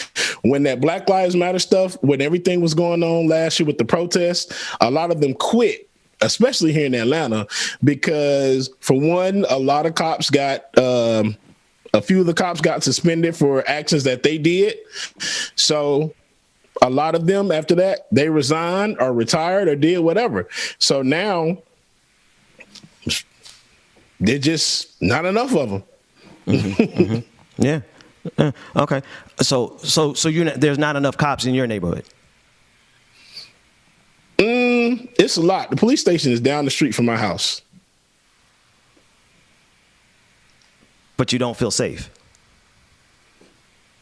I never feel safe with police. Do we have to call them sometimes? Yeah, we ain't got no choice. Who else are we gonna call? Because I can't take out a gun and shoot you myself. I'm not going to do that. I'm not going to attack you. Don't do that. So. I want to. I just want to note that, and Dwayne, correct me if I'm wrong, but as far as I was able to tell when I was looking up the FBI stats, it looks like the most recent year they have is 2019. Oh, what are the stats from 2000? Yes, do we have it on the screen? 2019. This is we're looking at it on the screen now? Yeah. Okay, hang on, because y'all know I don't look at the screen ever. Were they able to hear you, Dwayne? Yes. Okay. Let's take a look at 219. So I haven't seen these stats yet. Let's see. And it's early in the morning. Race another. White on white is unknown male. Give me a second to read through this. Let's take a quick break because this is 2019. I haven't read 2019. I have 2016. Let's take a quick break. And David, send me this link. I want to look through it because based on 2016 data, what we see is the phenomenon of white on white crime is just as bad as black on black crime, is just as bad on Latino crime, which shows us that crime is a part of your community. You literally kill the people that you live next to. Very few cases of people who go out of their community. And so that really is a statement to the fact of how segregated our communities still are. Like we really are a segregated nation at our core, and that's why we have such a phenomenon of quote unquote black on black crime, but it doesn't stand outside of the phenomenon of white on white crime, which are all according to. We'll unpack it. Let's take a quick break because I need to update my information because it could have changed. If the numbers change, we follow the numbers. So let's take a quick break and come back. This is a great conversation, James. I'm actually excited about the fact that you have the opposite side of it, because that's the only way that we can come to some better understanding is if we have a balance between the two opposing sides. So I think it's a great conversation to have. We'll be back right after this.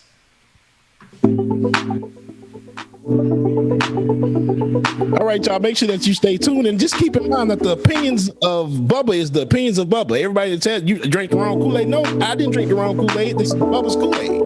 So you have your opinion, I have mine. Just to when I get you back, oh yeah. Tripping. No, I'm talking about what I see and what I've experienced. When I get you That's back, all oh yeah. My experiences.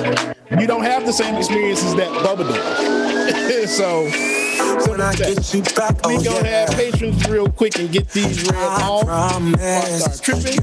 New patrons of the day. We have Mary B. When it comes to you and Matthew me. O. Randall B. There's no one else.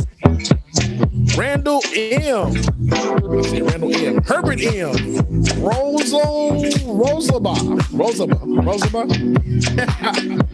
We have Mars Cerise, who is trying to play us. Shout out to Mar, man. We have new Twitch subscribers, Wilson Delisa Egan, who subscribed with Prime. No King 88 resubscribed. Trekkie Nurse Dragon gifted 1 community subscription. We have JN Lee 1981, who gifted subscriptions to OG Man Shark and Fastest Killer and Afro. We have Zivis X, who gifted 2 community subscriptions. The Chicken Fried Dragon, who gifted 5 community subscriptions. Shout out to Chicken Fried Dragon, y'all. Rachel Etney cheered 73 bits. Excuse me. Siskiyou Cat cheered 100 bits.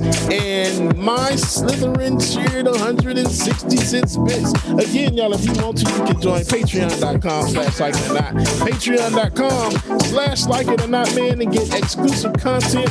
Join and get all of this good conversation, y'all. Stay tuned. We got more coming up next.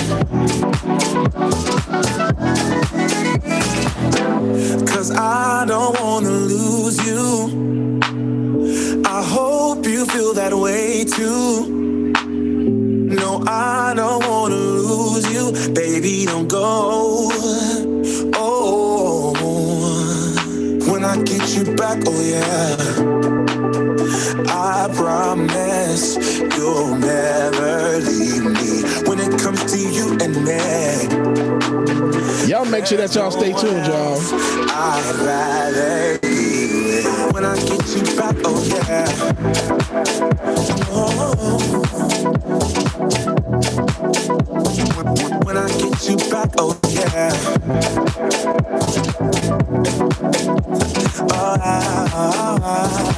When I get you back, oh yeah.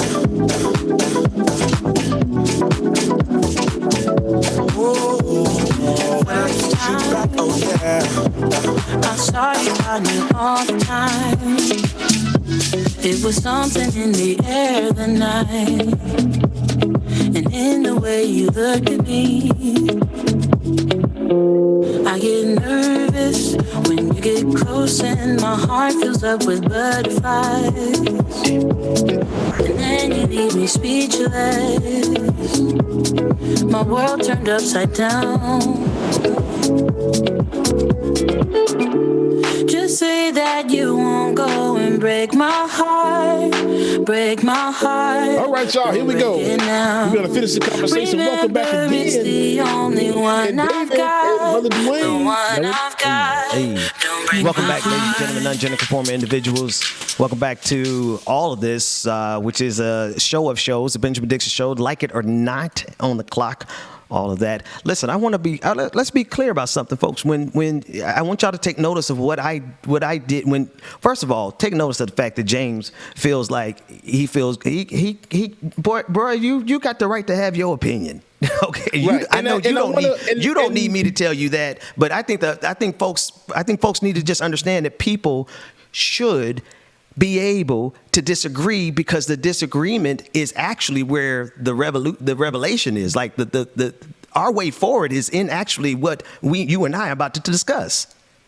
Mm-hmm. Because my next question is going to be then, if, you know, and like I said, by no means, shape, or form am I saying that I agree with this bill, but I'm saying we do need more police officers, but we need more police officers that are actually in these communities. They need to be vetted, and they need to go through certain things and train the correct way. So yes, this money could have went to something else, such as training and getting police up to where they need to be and hiring police in that community, building jobs for one thing, but also, you know, so people will feel safe. Well, my question is to everyone then, what do you say that we do then? What are the next steps? What can we do to improve the crime, not hire extra police, and still maintain where we are? You know, go forward. Well, one is certainly not putting, and I want to make sure that everyone also understands that while me and James are going to have this conversation, I still want it on the record that this is the most racist amendment in the history of my lifetime. And I just want to, like, this is the dialectic that we're having. On my side of the equation, I'm saying that this is the most racist amendment in my lifetime, because you can't tell me, and James is going to tell me, so we're going to have the conversation, but I'm making a declaration into the universe that 100,000 more Derek Chauvins in our communities is not going to make us safer. Now, to answer your question more specifically, go ahead. Why do you look at them as Derek Chauvins? Why can they be Henry Dunn?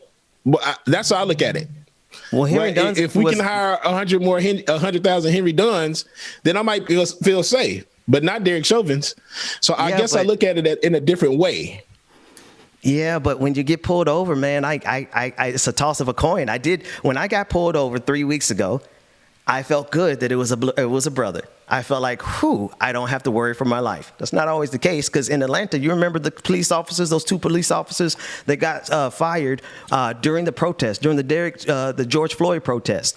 And they, on video, we played it on this channel several times, and it's readily accessible via Google if anyone wants to know what I'm talking about. The two police officers that Keisha Lance Bottoms, the mayor of Atlanta, had to fire because two black men, they busted out the windows of two black students who were on their way home, and they instituted a curfew, and they literally pulled, if I'm not mistaken, they pulled one of them out the car. And so I don't know that every officer I'm going to run up on is going to be a good officer like Henry Dunn. Is it Harry or Henry? Because I don't want to disrespect Harry Dunn. Harry Dunn, the Capitol police officer who saved the day. He did. He was one of the heroes of January 6th. No, I don't know if the officer who pulls me over is going to be a good cop or a bad cop. But what I do know is that I've covered far too many stories of the bad cops and far too many stories of the good cops not saying anything about the bad cops.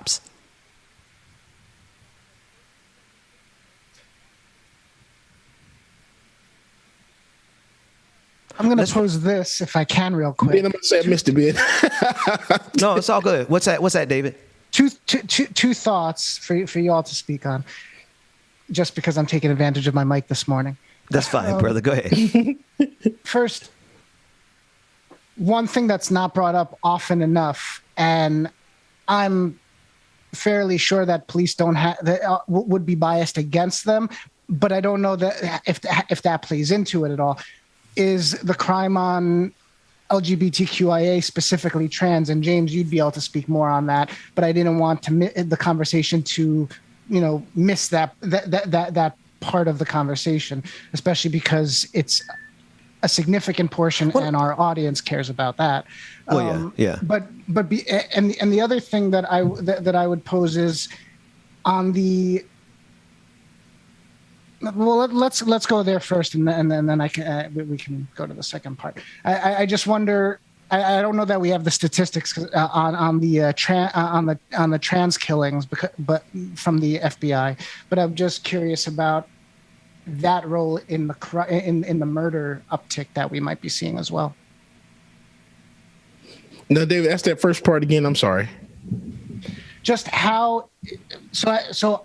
I don't think any of us can speak to the bias of the police towards the trans community, And James, you might have some insight into that area, but I'm just curious.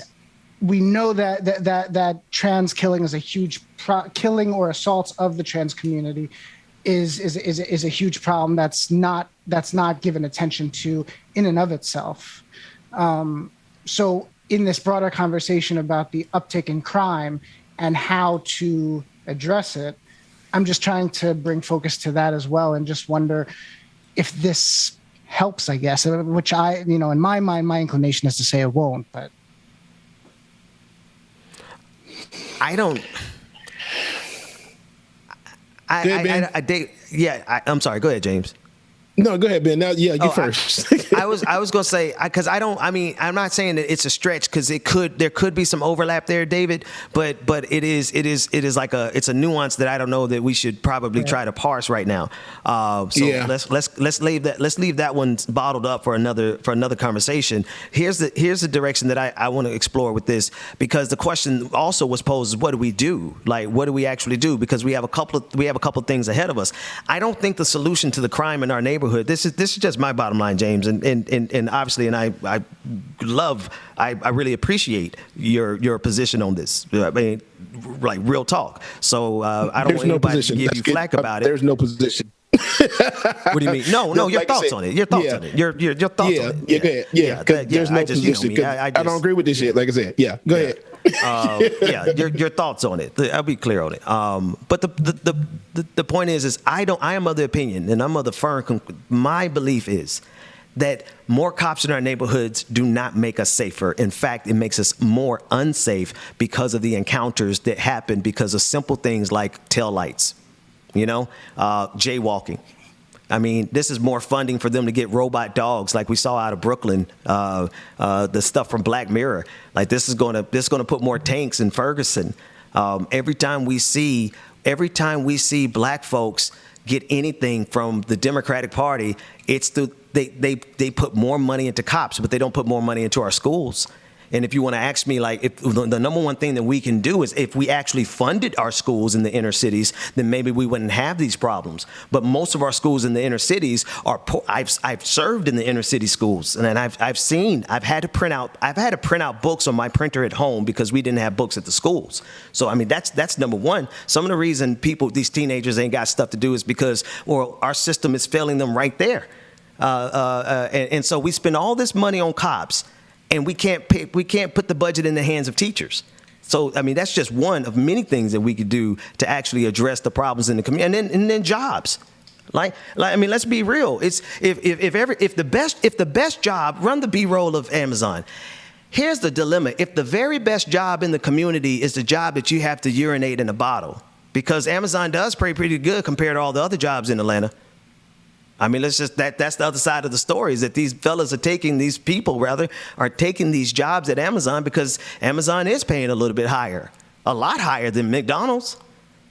And so the fact is that if there were more jobs in our communities that actually paid a livable wage, then we would see a decrease in crime. Because I'm going to tell you the truth, man, I got to get you out here where I am. I can't say the name of the city of where I am, but let me tell you, they put a police.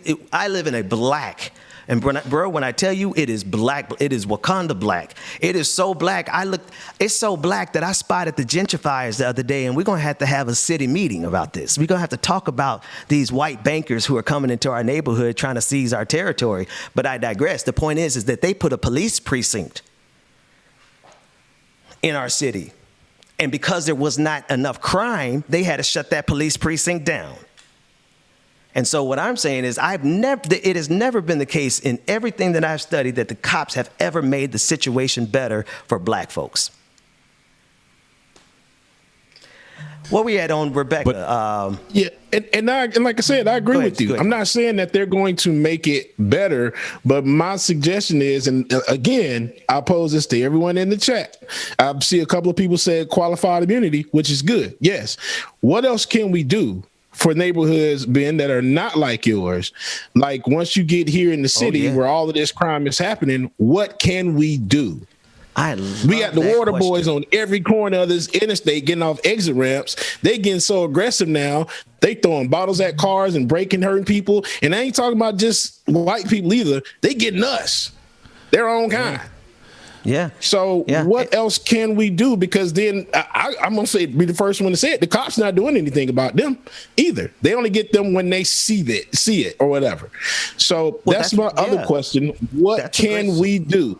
So it's almost like the idea of more police is just like the low hanging fruit. You know what I mean? So instead of like Ben said, investing in more jobs in the community, more kind of mentorship programs, mental health programs from all the black people dealing with the years and years and years of abuse.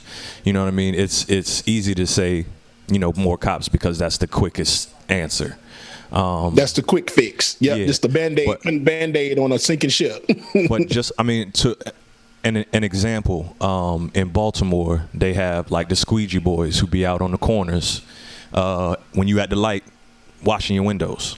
Maybe 2 years ago, they made it so much harder for them to just be out there making a couple dollars. They was trying to make them get business licenses and things like that. Instead of these young men are not out in the street doing dirt. They trying to make a couple dollars, but you're gonna make it so much harder on them to do that. You're gonna force them into other avenues. So, like I say, just mentorship programs, more jobs, more counselors, different things like that. But police is always going to be the answer for the people who aren't in those communities and don't have see it day to day. Absolutely. And you are absolutely right, Dwayne. Right. And I hope that once the local governments or whatever it is start getting this funding or whatever, that we start seeing councilmen, whoever it is, start lobbying for these programs in the community, because it is definitely needed. Definitely needed. That's it. And the number one problem, we're gonna switch. Let's get ready to switch over to Like It or Not. I believe Rebecca Zora is here and ready to jump in the conversation. So if we need a song, Dwayne James, y'all figure out if we need a song or if we just roll an intro. I'll leave that up to y'all. I do want to say this: the funding that is needed to have those programs. Right, the dollars that we need, because one of the number one problems I had when I worked for a community development agency down I can't give too many details. People start tracking me down, but I've worked for a nonprofit, and one of the number one difficult things to do is to get money from the city because of a lack of funding, and the budgets are always seriously tight. And the reason those budgets are so extremely tight is because so much is being spent on policing agencies across this country. Every city in the country spends more money on police officers than they do any other program, and that is just a matter of fact. And so the reason we can't get those programs that we need to actually improve the conditions in the black community is because so much is being spent on police. And now this legislation is saying that's not enough. Let's give 100,000 more police to the black community. Because can we all agree on one thing though? Before we go to this quick break, these cops ain't going to Josh Hawley. They ain't going to white neighborhoods. Facts. They're not going to wealthy black neighborhoods. They're not going to middle class, upper middle. But they might try to find their way in middle class neighborhoods, because that's where I am. I ain't in a rich neighborhood. I'm in a middle class neighborhood that the houses aren't bricked on all four sides. Y'all know how that is in Atlanta. And then to make it even worse, Ben, they sending people into those neighborhoods who are going in with the attitude of looking down on those people that don't got it. You know what I mean? So they already looking at them like less than. So that just makes it even worse. But the main point before we go to break is that if we're ever to get the money that is necessary to do those programs, James, that you're talking about, and Dwayne that you mentioned, and those are very necessary. If we're ever going to get those dollars, it's not by us giving more money to the police. It is certainly not by giving more money to the police. Let's take a break, and we got to come back. And there's a whole lot of other news happening. So DJ Exclusive, Dwayne, it's in y'all hands. Where we go from here, we'll be back with Like It or Not right after this. Ooh, great conversation, y'all. Y'all make sure that y'all stay tuned. And once again, the opinions of those on Like It or Not. Well, you had me from the start. Keep that in mind, y'all. The way you said, all right, y'all, make sure you stay tuned. Man, I felt your energy. Covered. Shout out to everybody that's in the chat room. Like, comment, button, share, subscribe, all of that good stuff. The Dixon show is going down. Good morning, Nicole. Now we're on completely different pages. Let's go where we were, where no one gets hurt. Baby, keep it right there. Don't you stress the flow. You're trying to pick the pace up. We should take it slow. Baby, Baby, keep your focus, don't you make me change my mind. If you love me, baby, don't you switch up the vibe. Baby, don't Peter you, Griffin, not baby, yet. And don't once you, I get baby, don't you switch up the vibe. after conference calls, I'll be Baby, watching. don't you, And I cannot wait to see baby, what don't you, baby, don't you switch up the vibe. Will you take me on a trip? Always up and down and back and forth in merry-go-round. I just wanna get it right. When you go left, I'm stuck here feeling left behind. Something went wrong, the signals got crossed, and now we're going different directions. Let's go where we were, when no one gets hurt. Baby, keep it right there, don't you stress it out. Trying to pick the pace up. So let's see what he said. Baby, keep your focus, don't you make me change my mind. If you love me, baby. Fun fact. Astronauts are only allowed to use the Linux or Apple operating system. Again, fun fact. Astronauts are only allowed to use the Linux or Apple operating systems. Why, you ask? Because it's dangerous to open windows in space. Thank you, ladies and gentlemen. I am here all week long.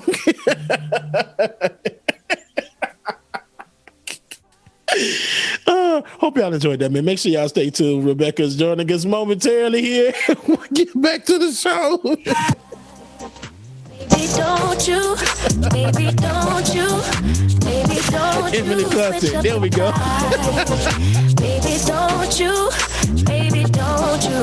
Y'all know y'all love it. Don't you switch up the vibe. Sonny, right? Leave me alone. Y'all told me y'all support my habit. It's gonna happen. See? Nah, hey, good morning, y'all.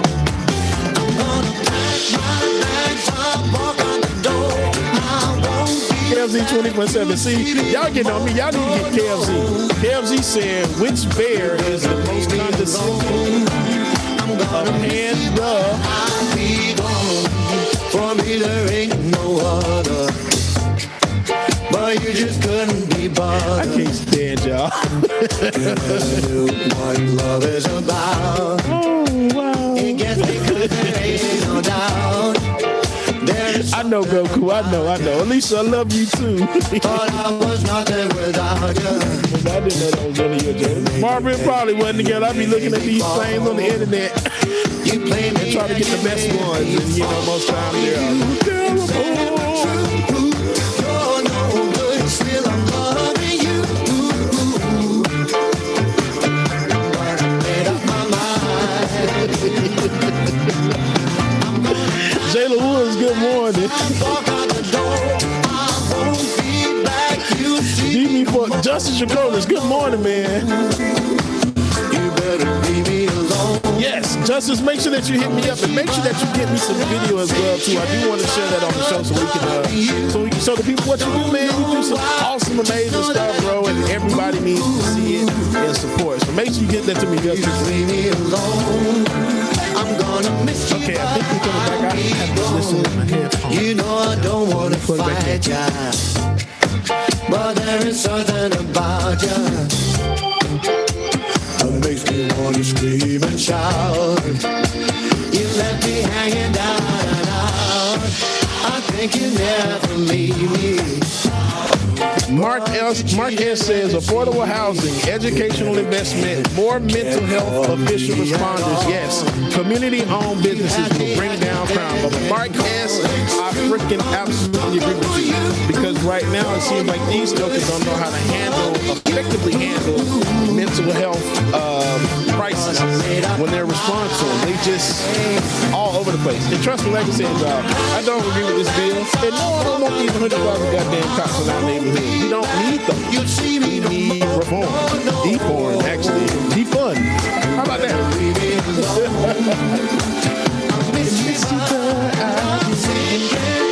All right, right, y'all. I think we are ready to begin, like it or not, even though it is. You ready? Go ahead. Yeah. Okay. Even though it's 9:43 and Rebecca's ass is in here, y'all. Ready to like it or not is about to go down. Like It or Not with Benjamin Dixon starts now.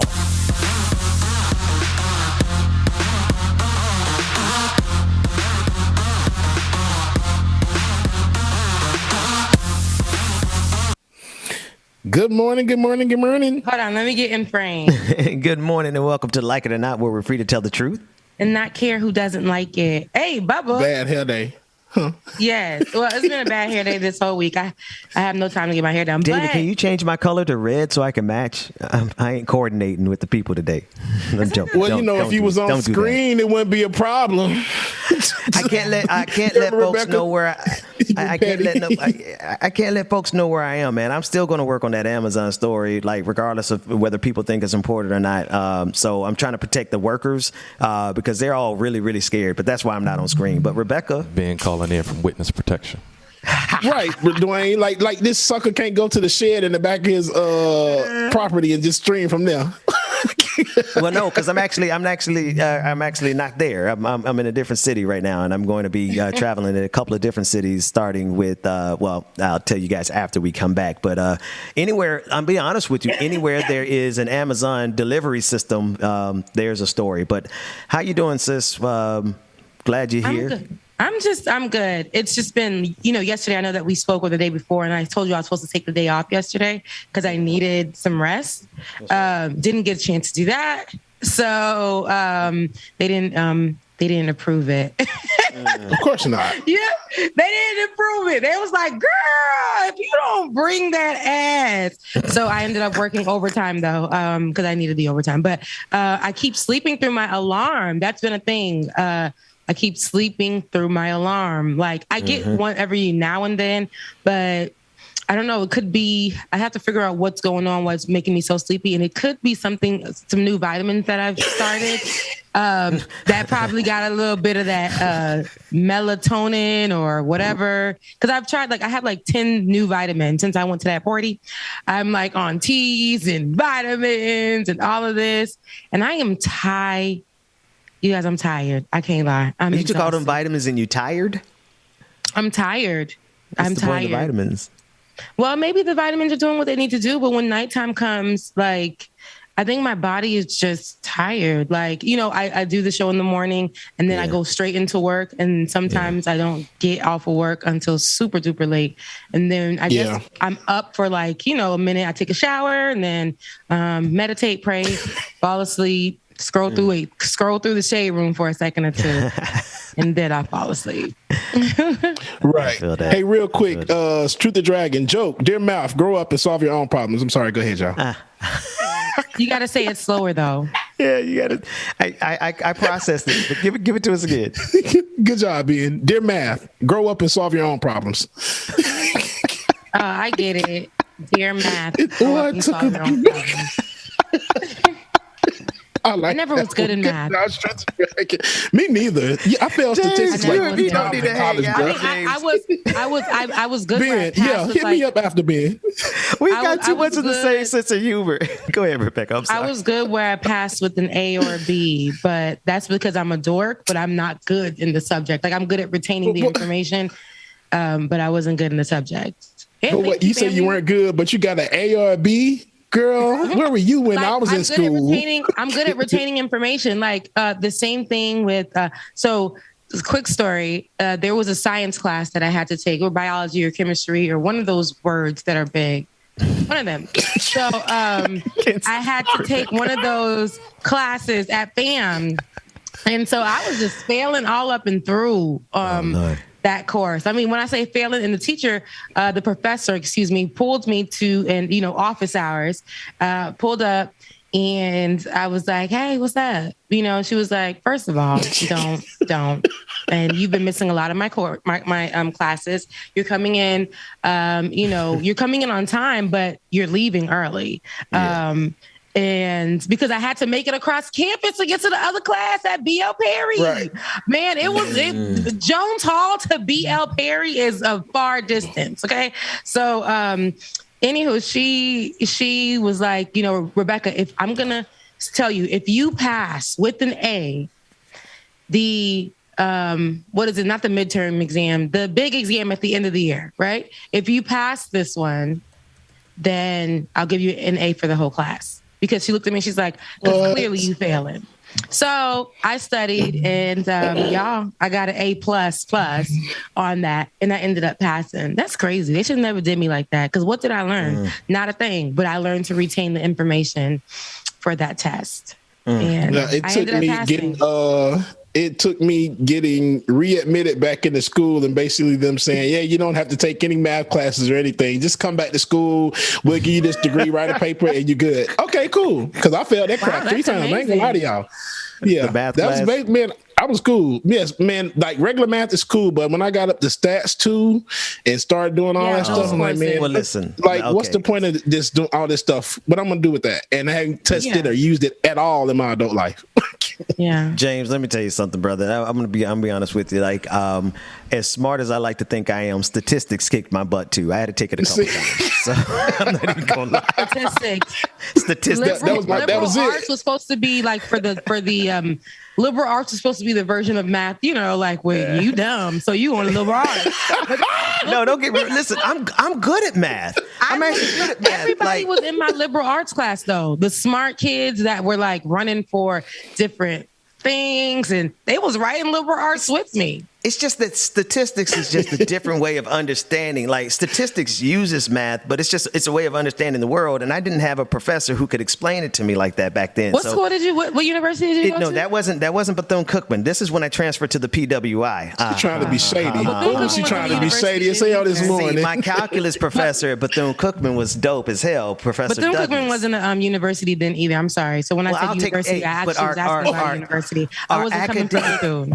Our academic prowess was university level, though. Professor Douglas on that calculus 1, 2, and 3 was fire, right? Yeah. Now, I ain't gonna lie. I dropped out of differential equations because I was like, you know what? Differential equations. That's not for me. Wow. But all of that said, statistics still kick my butt after all that. So yeah. Well, statistics is not something that we use. It's not something that we use in our day to day. I'm not using any of those formulas that they told me about. But what I am using is what the real life over there on the highest of 7 hills taught me, and I'm using that in my day to day. So, and I was on the debate team as well. Sure, Hill Wildcats.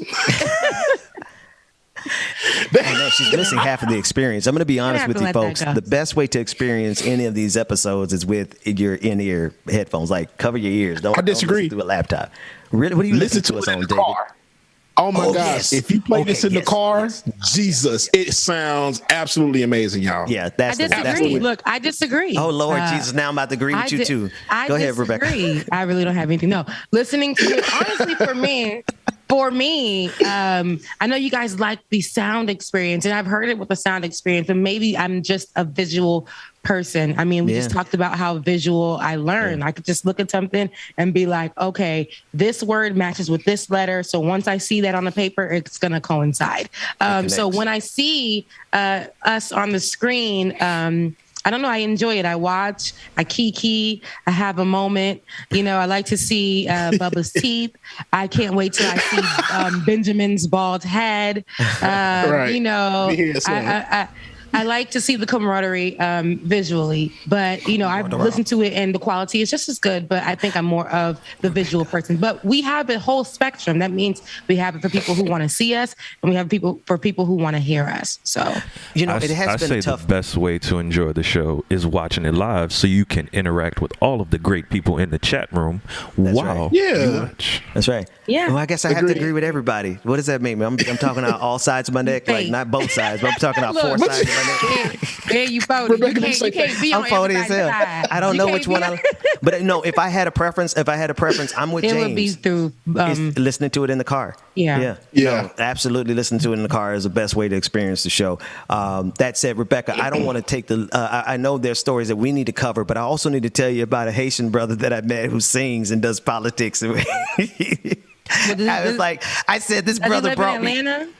I don't know where he lives, but He I got said money? He fine? I thought he. I mean, he a good looking brother. Yeah. Because I was like, I was. Y'all mess. Let me finish my thought. Sorry, man. Y'all know my brain don't work like it used to. I don't even remember what we were talking about. What we talking? Never mind. The brother. I thought he invited me on because he liked my work. That he was dropping all the hints. He didn't just come out and say Rebecca Azor. He was like, yeah, I'm Haitian too. I was like, oh, that's cool. And then he starts singing the lick. Ooh, and I said, oh, you sing too. Yeah, you do politics.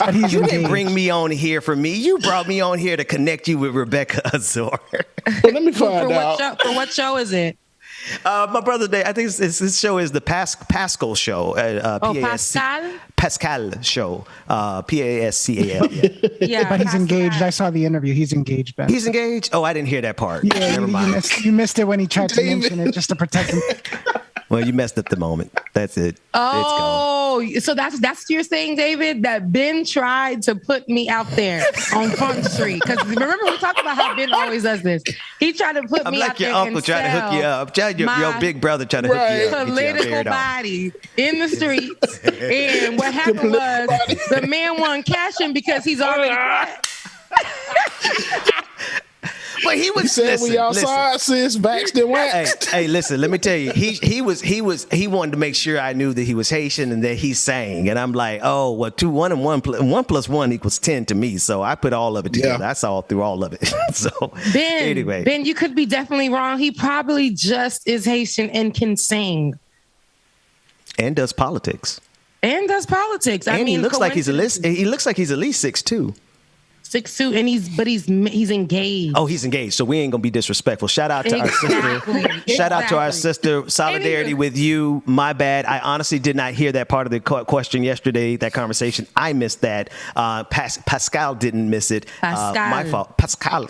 So speaking of Pascal's equation is all I could think. Go ahead. Pascal is not disrespectful, so he will not engage in activities outside of his marriage. Well, anyway, he's gonna come on the show because he's a smart brother. I tell you that. I'm ready. Right. But he's not like Andrew Cuomo, right? Black men don't cheat. Well, that's the greatest transition in the history of transitions. That was the best transition ever. But New York Governor Andrew Cuomo had announced his resignation Tuesday after more than a decade in office, as reported by CBS News, as the state legislator pursued an impeachment inquiry and amid sexual harassment allegations. Cuomo, who gained national prominence during the COVID-19 pandemic, had been accused in a report by the state attorney general of sexually harassing 11 women, including staffers as well as people who did not work for his administration. In his speech, we can hear him saying that he says, I think that given the circumstances, the best way I can help now is if I step aside and let government get back to governing. Let's take a listen to exactly what he said. In my mind, I've never crossed the line with anyone. But I didn't realize the extent to which the line has been redrawn. There are generational and cultural shifts that I just didn't fully appreciate. And I should have. No excuses. This is one of the most challenging times for government in a generation. Government really needs to function today. Government needs to perform. It is a matter of life and death, government operations. And wasting energy on distractions is the last thing that state government should be doing. And I cannot be the cause of that. New York tough means New York loving. And I love New York. And I love you. And everything I have ever done has been motivated by that love. And I would never want to be unhelpful in any way.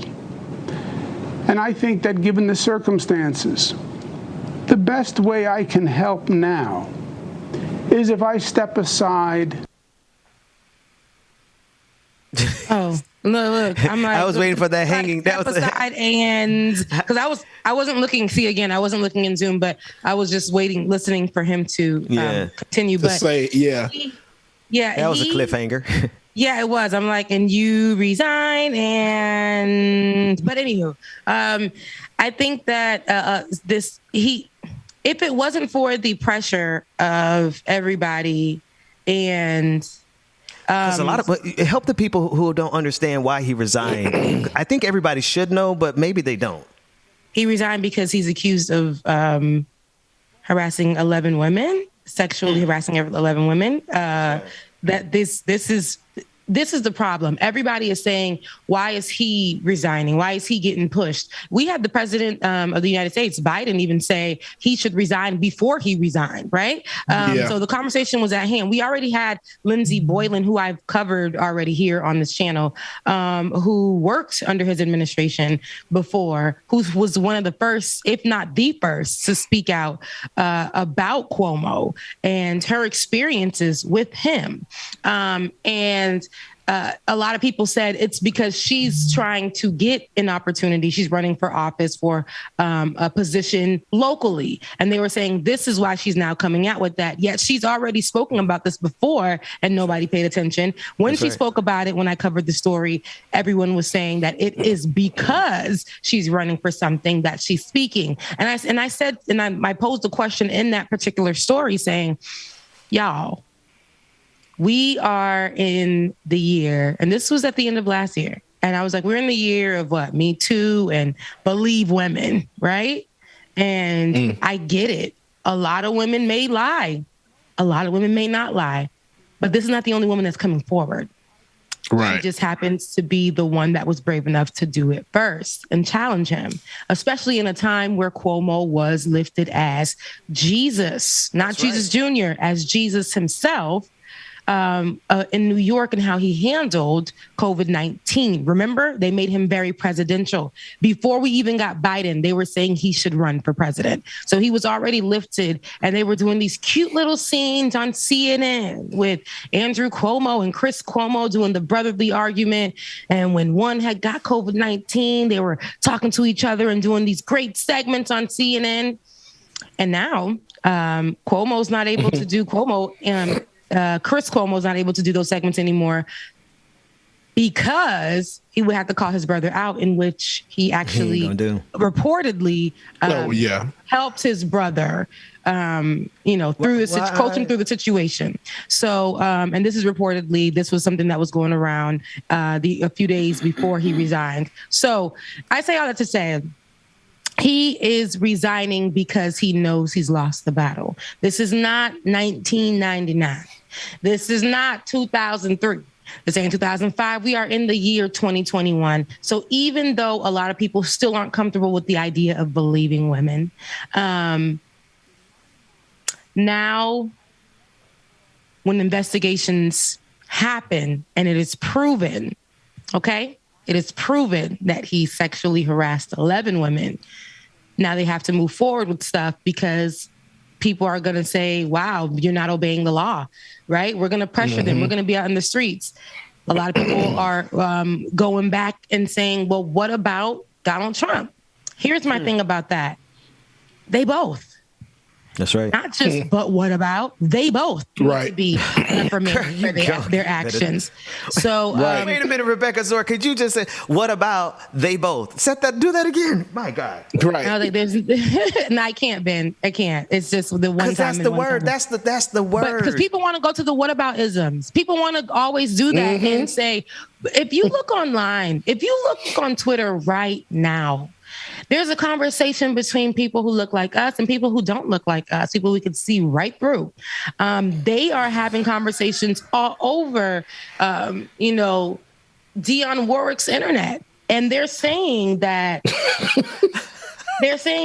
Cuomo is here because of Donald Trump. Huh? Yes. How does that make sense? Make it make sense. So in the shade room, because I told y'all, if you scrolling through the shade room to see what our people be talking about, specifically ours, and their conversation is, I don't believe it. They setting them up. You The see shade what they room doing conversation out is like wait. The shade room's conversation is like that. Go onto the shade room, click in the comment section, and on behalf of this dude. Yeah, on behalf of the Cuomo for New Yorkers. The New Yorkers. Oh God. Literally, it's the same way that people in Atlanta will protect T.I. You see what I'm saying? Yeah, I don't know about all that, man. James, you almost choked. People in the comment section also from Atlanta will protect T.I. and say, man, he ain't do all that. They always want to bring a black man down because he was trying to buy CBS. And, they always try to put that out there. And they don't beat the case. But anyway, I say all this to say, it doesn't matter who you are. I know we talked the other day about people in power and how they can literally slide by these things, like literally make it all the way back to their house and sleep good, while the person that they harassed or assaulted or or mentally abused or provided a toxic environment for can't sleep, has to go to therapy, can no longer have certain relationships because of the trauma in their life because of this person, and some are suicidal. So a lot of this happens, and yes, Donald Trump, but not what about? It's him too. Like, they all need to be reprimanded for their actions. And that I think now he's reached the a place where he says, I have to resign. I think now he realized, okay, my city is still going to rock with me. My state is still going to rock with me because a lot of them know what I did. Even Joe Biden spoke and he said, it's a shame because he really did a good job as governor. And these people are still speaking for him, even though Joe Biden did call and say this man should definitely resign. He now is stepping down, but I don't think I don't think just stepping down is enough. Sure. What else happens to somebody who is accused of sexually harassing 11 serial women? Sexual harasser. What else happens? Well, you know what? We've seen what happened with Donald Trump. It's not what about. It's look what happened with Donald Trump. People in power. It doesn't matter if you're on the right or if you're on the left. Somebody's going to be covering for you. Somebody's going to be trying to protect you. Except for this attorney general who was the one that was like, hell no, what I found out in my investigation. Right? Yeah. James.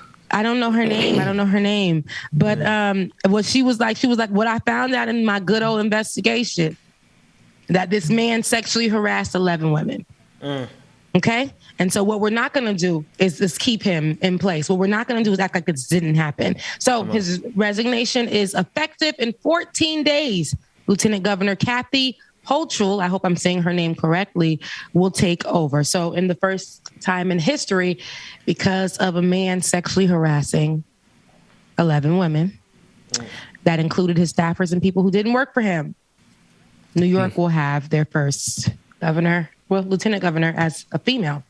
A woman, Kathy Hochul. That's a lot. Yes, Letitia. Letitia James is her name. Letitia, I see it right here. Letitia, black woman. That's how Ben says it. Black woman. Yes. She wasn't gonna let a woman of God was not gonna let this man off just because everybody's like, what about Donald Trump? They both. Yeah. That's so they both. Taking that from you, Rebecca. They both. Like ER, but Melissa DeRosa, who was Cuomo's top advisor, she was mentioned more than 180 times in the report. She resigned also, but on Sunday night. They were saying that she was assisting him in trying to hide what was going on. So I don't know. Maybe her resignation included a stipend that can hold her down for holding it down, like POP. And I think also for Cuomo himself, you think his resignation ain't coming with something that is a safety net for him? It ain't going to be a little stipend of a little money here and there for 2 months. No, it's going to be something where he's comfortable and he's good. And he's still going to get respect, especially in New York. That's the problem. But what I want people to understand is it doesn't matter who it comes from. It doesn't matter who it comes from. It is still harassment. It is still assault. It is still traumatizing. I don't care if it's a person in power. I don't care if it's a family member. I don't care if it's a stranger. It could still have the same effect. That's right. Abuse is abuse. It's abuse. It's abuse. No matter who it comes from. And you should get reprimanded all the way down. I don't care from what level you are, from where your money come, old or new, young, none. Everybody should be reprimanded for something like this. You say everybody can get these hands. Yeah. No, and everybody can get these hands too. But his hands hopefully will be behind his back as he heads to jail. If we see that. You know, and He mind can get you, more than hands. Where he going? mind you, Cuomo was loved. Do you remember that? They love that man. You remember? Was. I'm talking about during the love beginning that of the man. panoramic. During the beginning of the panoramic. He was like top tier. Like I'm like, damn, Cuomo doing his They thing, was and now like, he's like, you little piece of crap. fine. They done changed. They done gave this man his own sexual identification, bro. He got his own sexual identity. Cuomo-sexual was a thing. Remember that? That's how much Cuomo-sexual. No, I didn't hear that, and that's stupid. No, literally. There's a thing on the internet. They was like, "Oh, I'm in love with him. I'm a Cuomo-sexual." Okay. Yeah. Listen, you see, people are so dumb. They say things like this. I apologize. They are so dumb. They say things like this. Listen, who's gonna pay it? Who's gonna pay it? They say things like this, and then they move forward with, look, it doesn't even age well. I'm a Cuomo-sexual. And it turns out that man is a sexual harasser, a serial sexual harasser. So are you still a Cuomo? It don't age well. People don't never get nothing right. And it's because what they do is, what we do as a people here, we will look at something, make it hot, and be like, yes, queen, yes, king, yes, that's a real president. Real presidential. Yes, for that outfit. And then all of a sudden, y'all, when stuff goes left, it'd be like, you see, that's why people can't. This is why people gotta do better. This is why we gotta protect our own. Cuomo didn't do that. Or it'll be Cuomo, no, he did that. And that's why we always knew we can't protect, like, we got to protect ourselves because that white man, it would be one or the other. People are so fickle. That's why I've learned, especially when I go in that Twitter space, because they'll create things like Cuomo-sexual.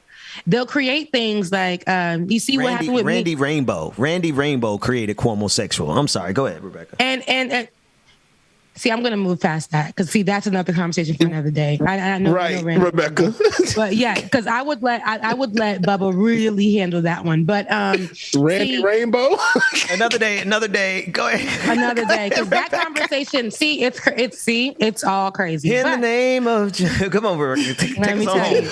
But no, so I mean, like, honestly, it's like we saw what happened as the Me Too movement,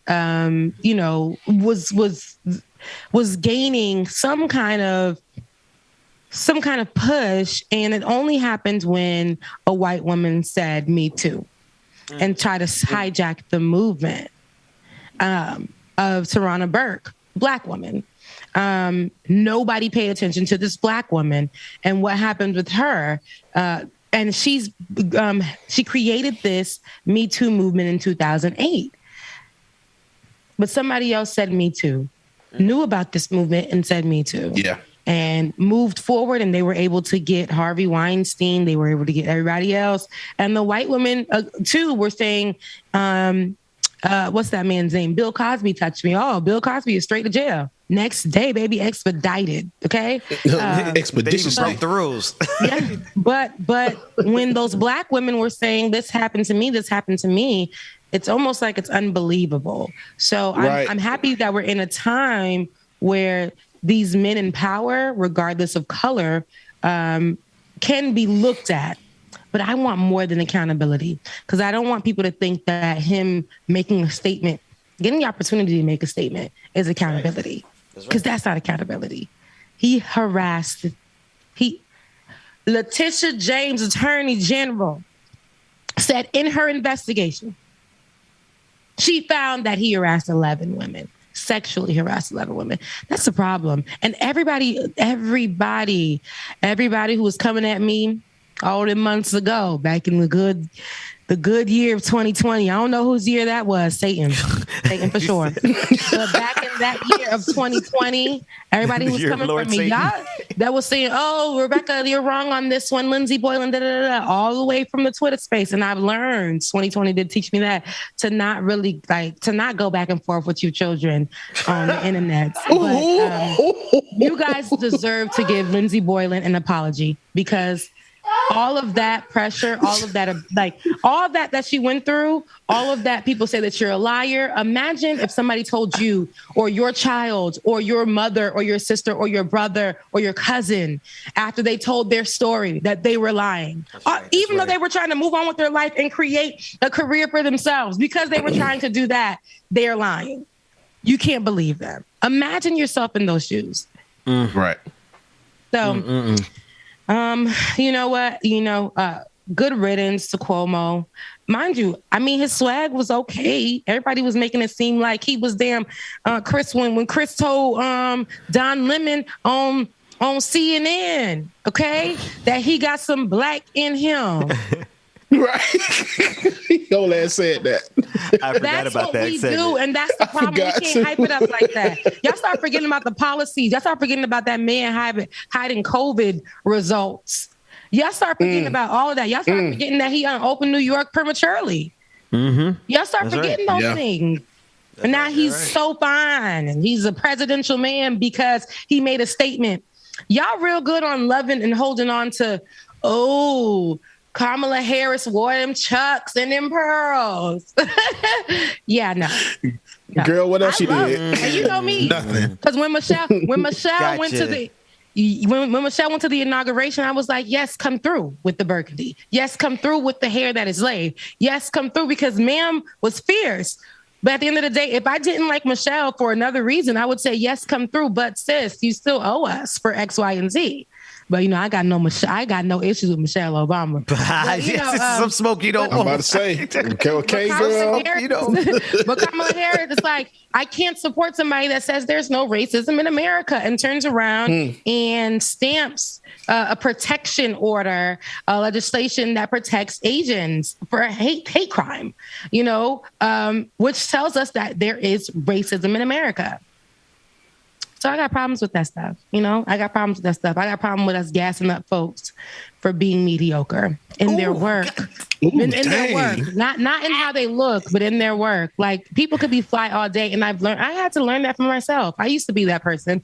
I'd be like, yes, yes, yes, but you being fly, how is that helping me?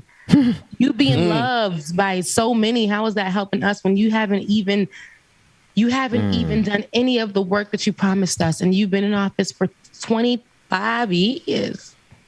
40-something for Joe Biden. 40-something for Joe Biden.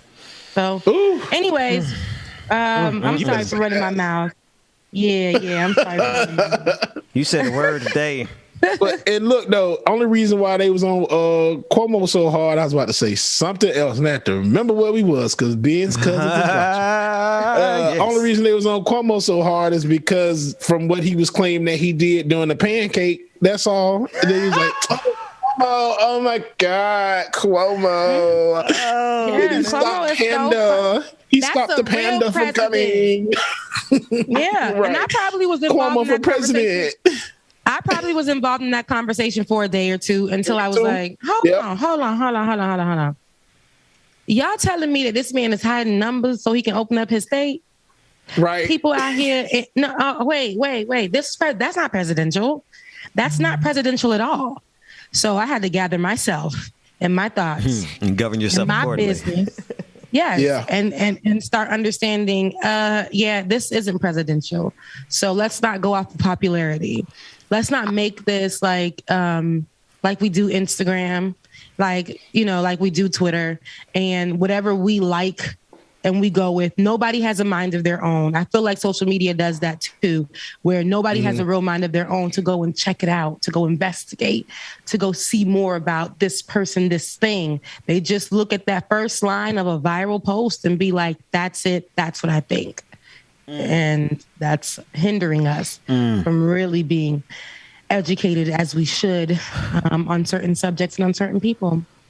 Well, I want to see if he gets actually faces criminal charges, because that's the other side of that accountability that you're talking about. Because resigning is not accountability. That's going on vacation. Yeah. I'm shoot. Let me tell you something. If my job were to let me go or allow me to be like, this my 2 weeks, I'm walking away and I'm going to get unemployment. I'm going on vacation every day. You see what I'm saying?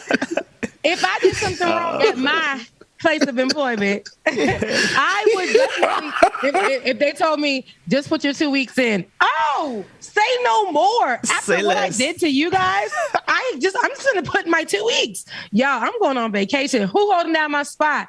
Hey, I kept it nice and warm for you. I'm out of here. It is a vacation. It's like you're not getting any reprimand for, blowing up this. Like you not getting. Yeah, nah.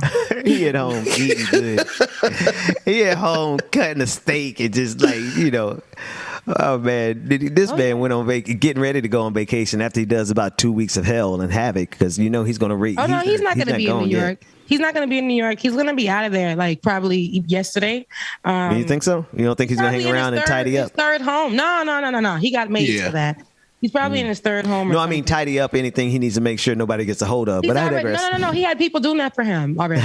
He ready to go. Oh, he over in Cancun. He probably already out of there. He over in Cancun with Ted Cruz. Yeah. No, I don't think he messed with Ted Cruz though. He can't be seen with Ted Cruz. It's bad for he's one of those people that don't. Resume. He still don't like Ted Cruz, but he's doing similar things. But he still don't like Ted Cruz. Right. Oh man, Rebecca, me and James. Ben, are you yawning? Did he just? Y'all know I be up for like 2:00 in the morning. Y'all know I can't sleep. Then so do we, and we really rotate. No, what I'm saying, no, I haven't gone to sleep yet. My bad if I yawn. I've been on here for I'm sorry, I yawned. He always yawned in the microphone.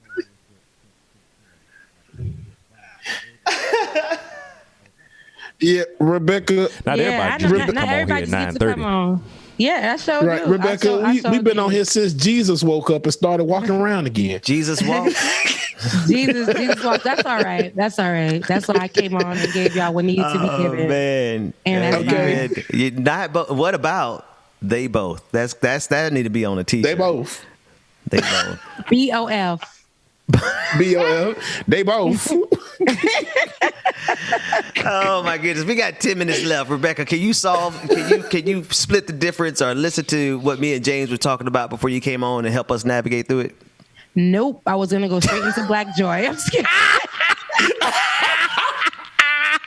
Rebecca said she ain't even getting in the middle of that. She said my name is Bennett and I ain't in it.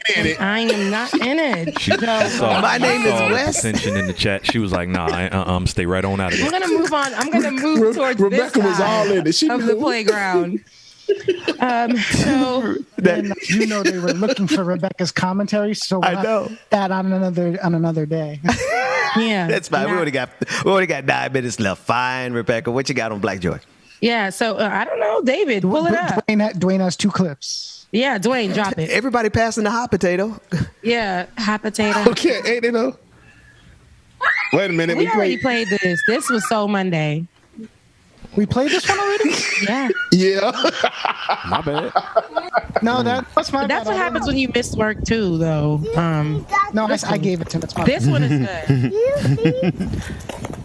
He's saying excuse? Yeah. I gotta go pick up my kids. It's time.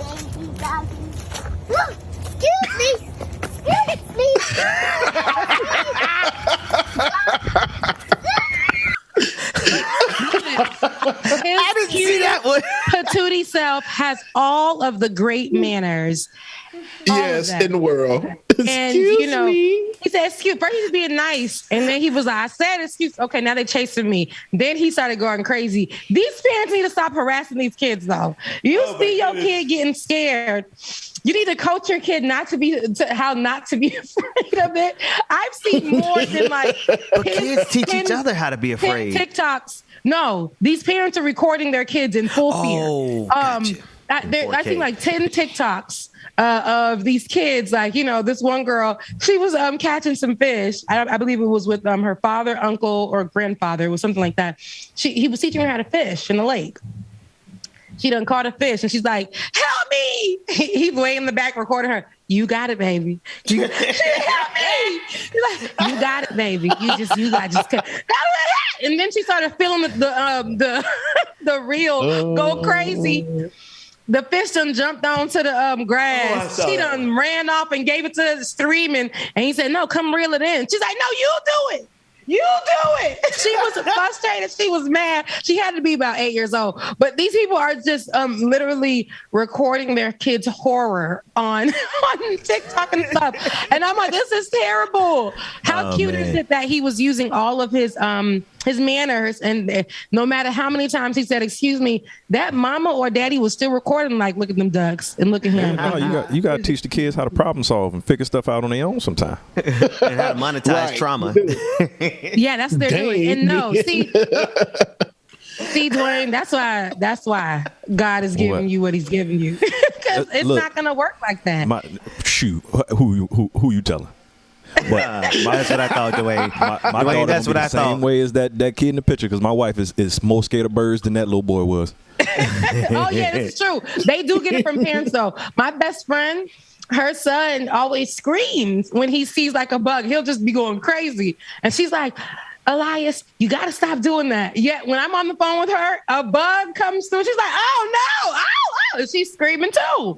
And then her mom does the same thing. I'm like, it's true. It does come from like it. The kids gonna only do what you show them. They probably might be scared of only what you're scared of too, or they might eat only what you eat. They might think that things that are nasty that they've never tasted because you don't like it. So it may come from parents too. So yeah, showing kids, I guess. I don't know. I'm gonna be a parent that is a sucker for like, okay, baby, come here. The ducks are just, and it sounds a little Karen-ish, but I'm going to be that mom that's like, listen, the ducks are not going to hurt you. Well, I'm scared of the ducks too, but that's going to be my way of us working through our fear. I don't want my kid to know that I ain't no bitch, like that. So. Jesus Christ. What the? I knew that would catch your attention because y'all was just getting a little too quiet for me. Oh, yes.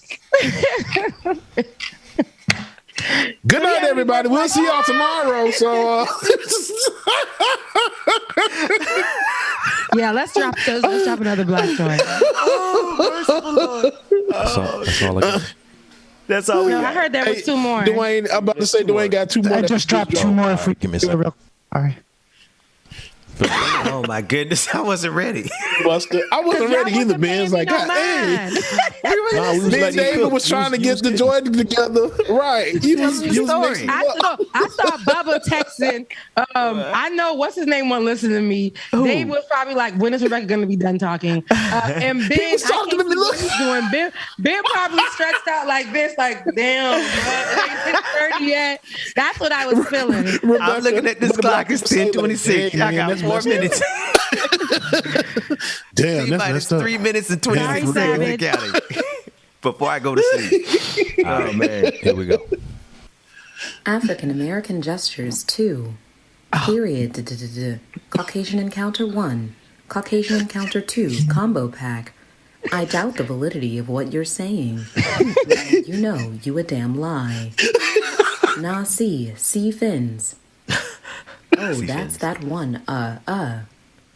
Get thee away, Satan. You know what? You all right. Mm-hmm. Comment for more. That's Rebecca all day. I can just see it. All of them. All right, I played them backwards, so here's part 1. Hello, and welcome to African American Hand Gestures. The giggle suspender hand flap. That's that shit wrist flick. WTF, windmill. You got the wrong one. You got the right one. Conversation illustration. The silence request. Zip it. Zip it. Distress clutch. Can also be done with 2 hands. The roast. The roast. Dreams and nightmares. Guessing game. The roast is The dreams of nightmare. What The are roast is those? universal. Like, what is this? What is that? Are those Oh man, shoes? what are those? Oh, What is that on your With head every right now? finger. What is that? Okay. Like, what is that? Being old, big headed and stuff. Like, look, what is this? What's What is happening that? here? What is Like, what is this? Rebecca, why is your? Oh. Go ahead, Ben. What's up? No, it's not. What's up? I'll leave you alone. Because I'm looking at sis over here with these hand gestures. Like you got the right one and you got the wrong one. It's just where the hand is positioned that makes the difference. It's the hand. The Like, silence. what you talking about? You can pull it. You can pull it and be like this because you're taking away the voice. Spirit, you're pulling the whole voice. life out of You're them. removing it, or you can just be like this, like just hush. Just, James, every time a black woman does that to somebody, they lose a little bit of their energy level. They just get stunned. Like when they zip They do. they pulling your soul is mine. The gays do it worse. When the gays get the started and get the hand moving. See, sweetie, what you not gonna do is get out of my face like that and start going ham. What I do is like, oh, okay. This is why me and the gays get along so much because I talk with my hands. Look at So when Rebecca I hands am right now. speaking, it's just and I do this with my nephews too. My nephews and my niece. When they start getting out of pocket, getting out of line, I'm like, hold on, wait a second, give me a moment. Look, because I'm taking it. You're not going to give me. I'm taking the moment, but I'm going to tell you to give me a moment. You're reclaiming your time. Now, because you don't say now, you say now. Now. Oh my Look God. and go. All right then. Bye. Okay, I got it. Bye. Rebecca, it's always a pleasure. Terrible. We have filibustered all the way to 10:30. You guys, it is Wednesday. I need to rest my eyes. I need to throw this wig to the side and just lay down on my couch for a good 10 minutes. Just take the hat off. It's coming right with it. Dwayne, I was just about to say, Dwayne, do you have that beautiful mean footage of the lady from the airport when she took that hat off? Oh no! Oh man, I wasn't prepared. Because it went. No, this is glued down today. What about that praise and worship footage? This is glued down. Like the wig is down. The wig is down today. But Rebecca. I am. Yeah, I was on your head top in the comments earlier. You better be. You hear Ben? What happened? Ew, I'm such a. Let me stop. I'm still. You hear everything, James. What was being said? Because no, the wig is down today. The wig is good, but what was being said?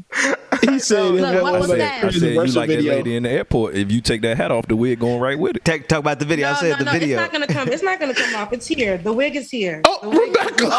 Rebecca Azor, put that hat back on your head. No, Put that hat back on. fine. The wig is fine. It's just I didn't comb it. Like it's glued down. Oh my goodness. This is an adventure every single morning, isn't it? Every morning. But Ben said something about that praise and worship video, your dancing. So did anybody find I digress? No, do not play that on this channel. I advise you to cease and desist. A cease and desist. You better not let me get my hands channel. on that video.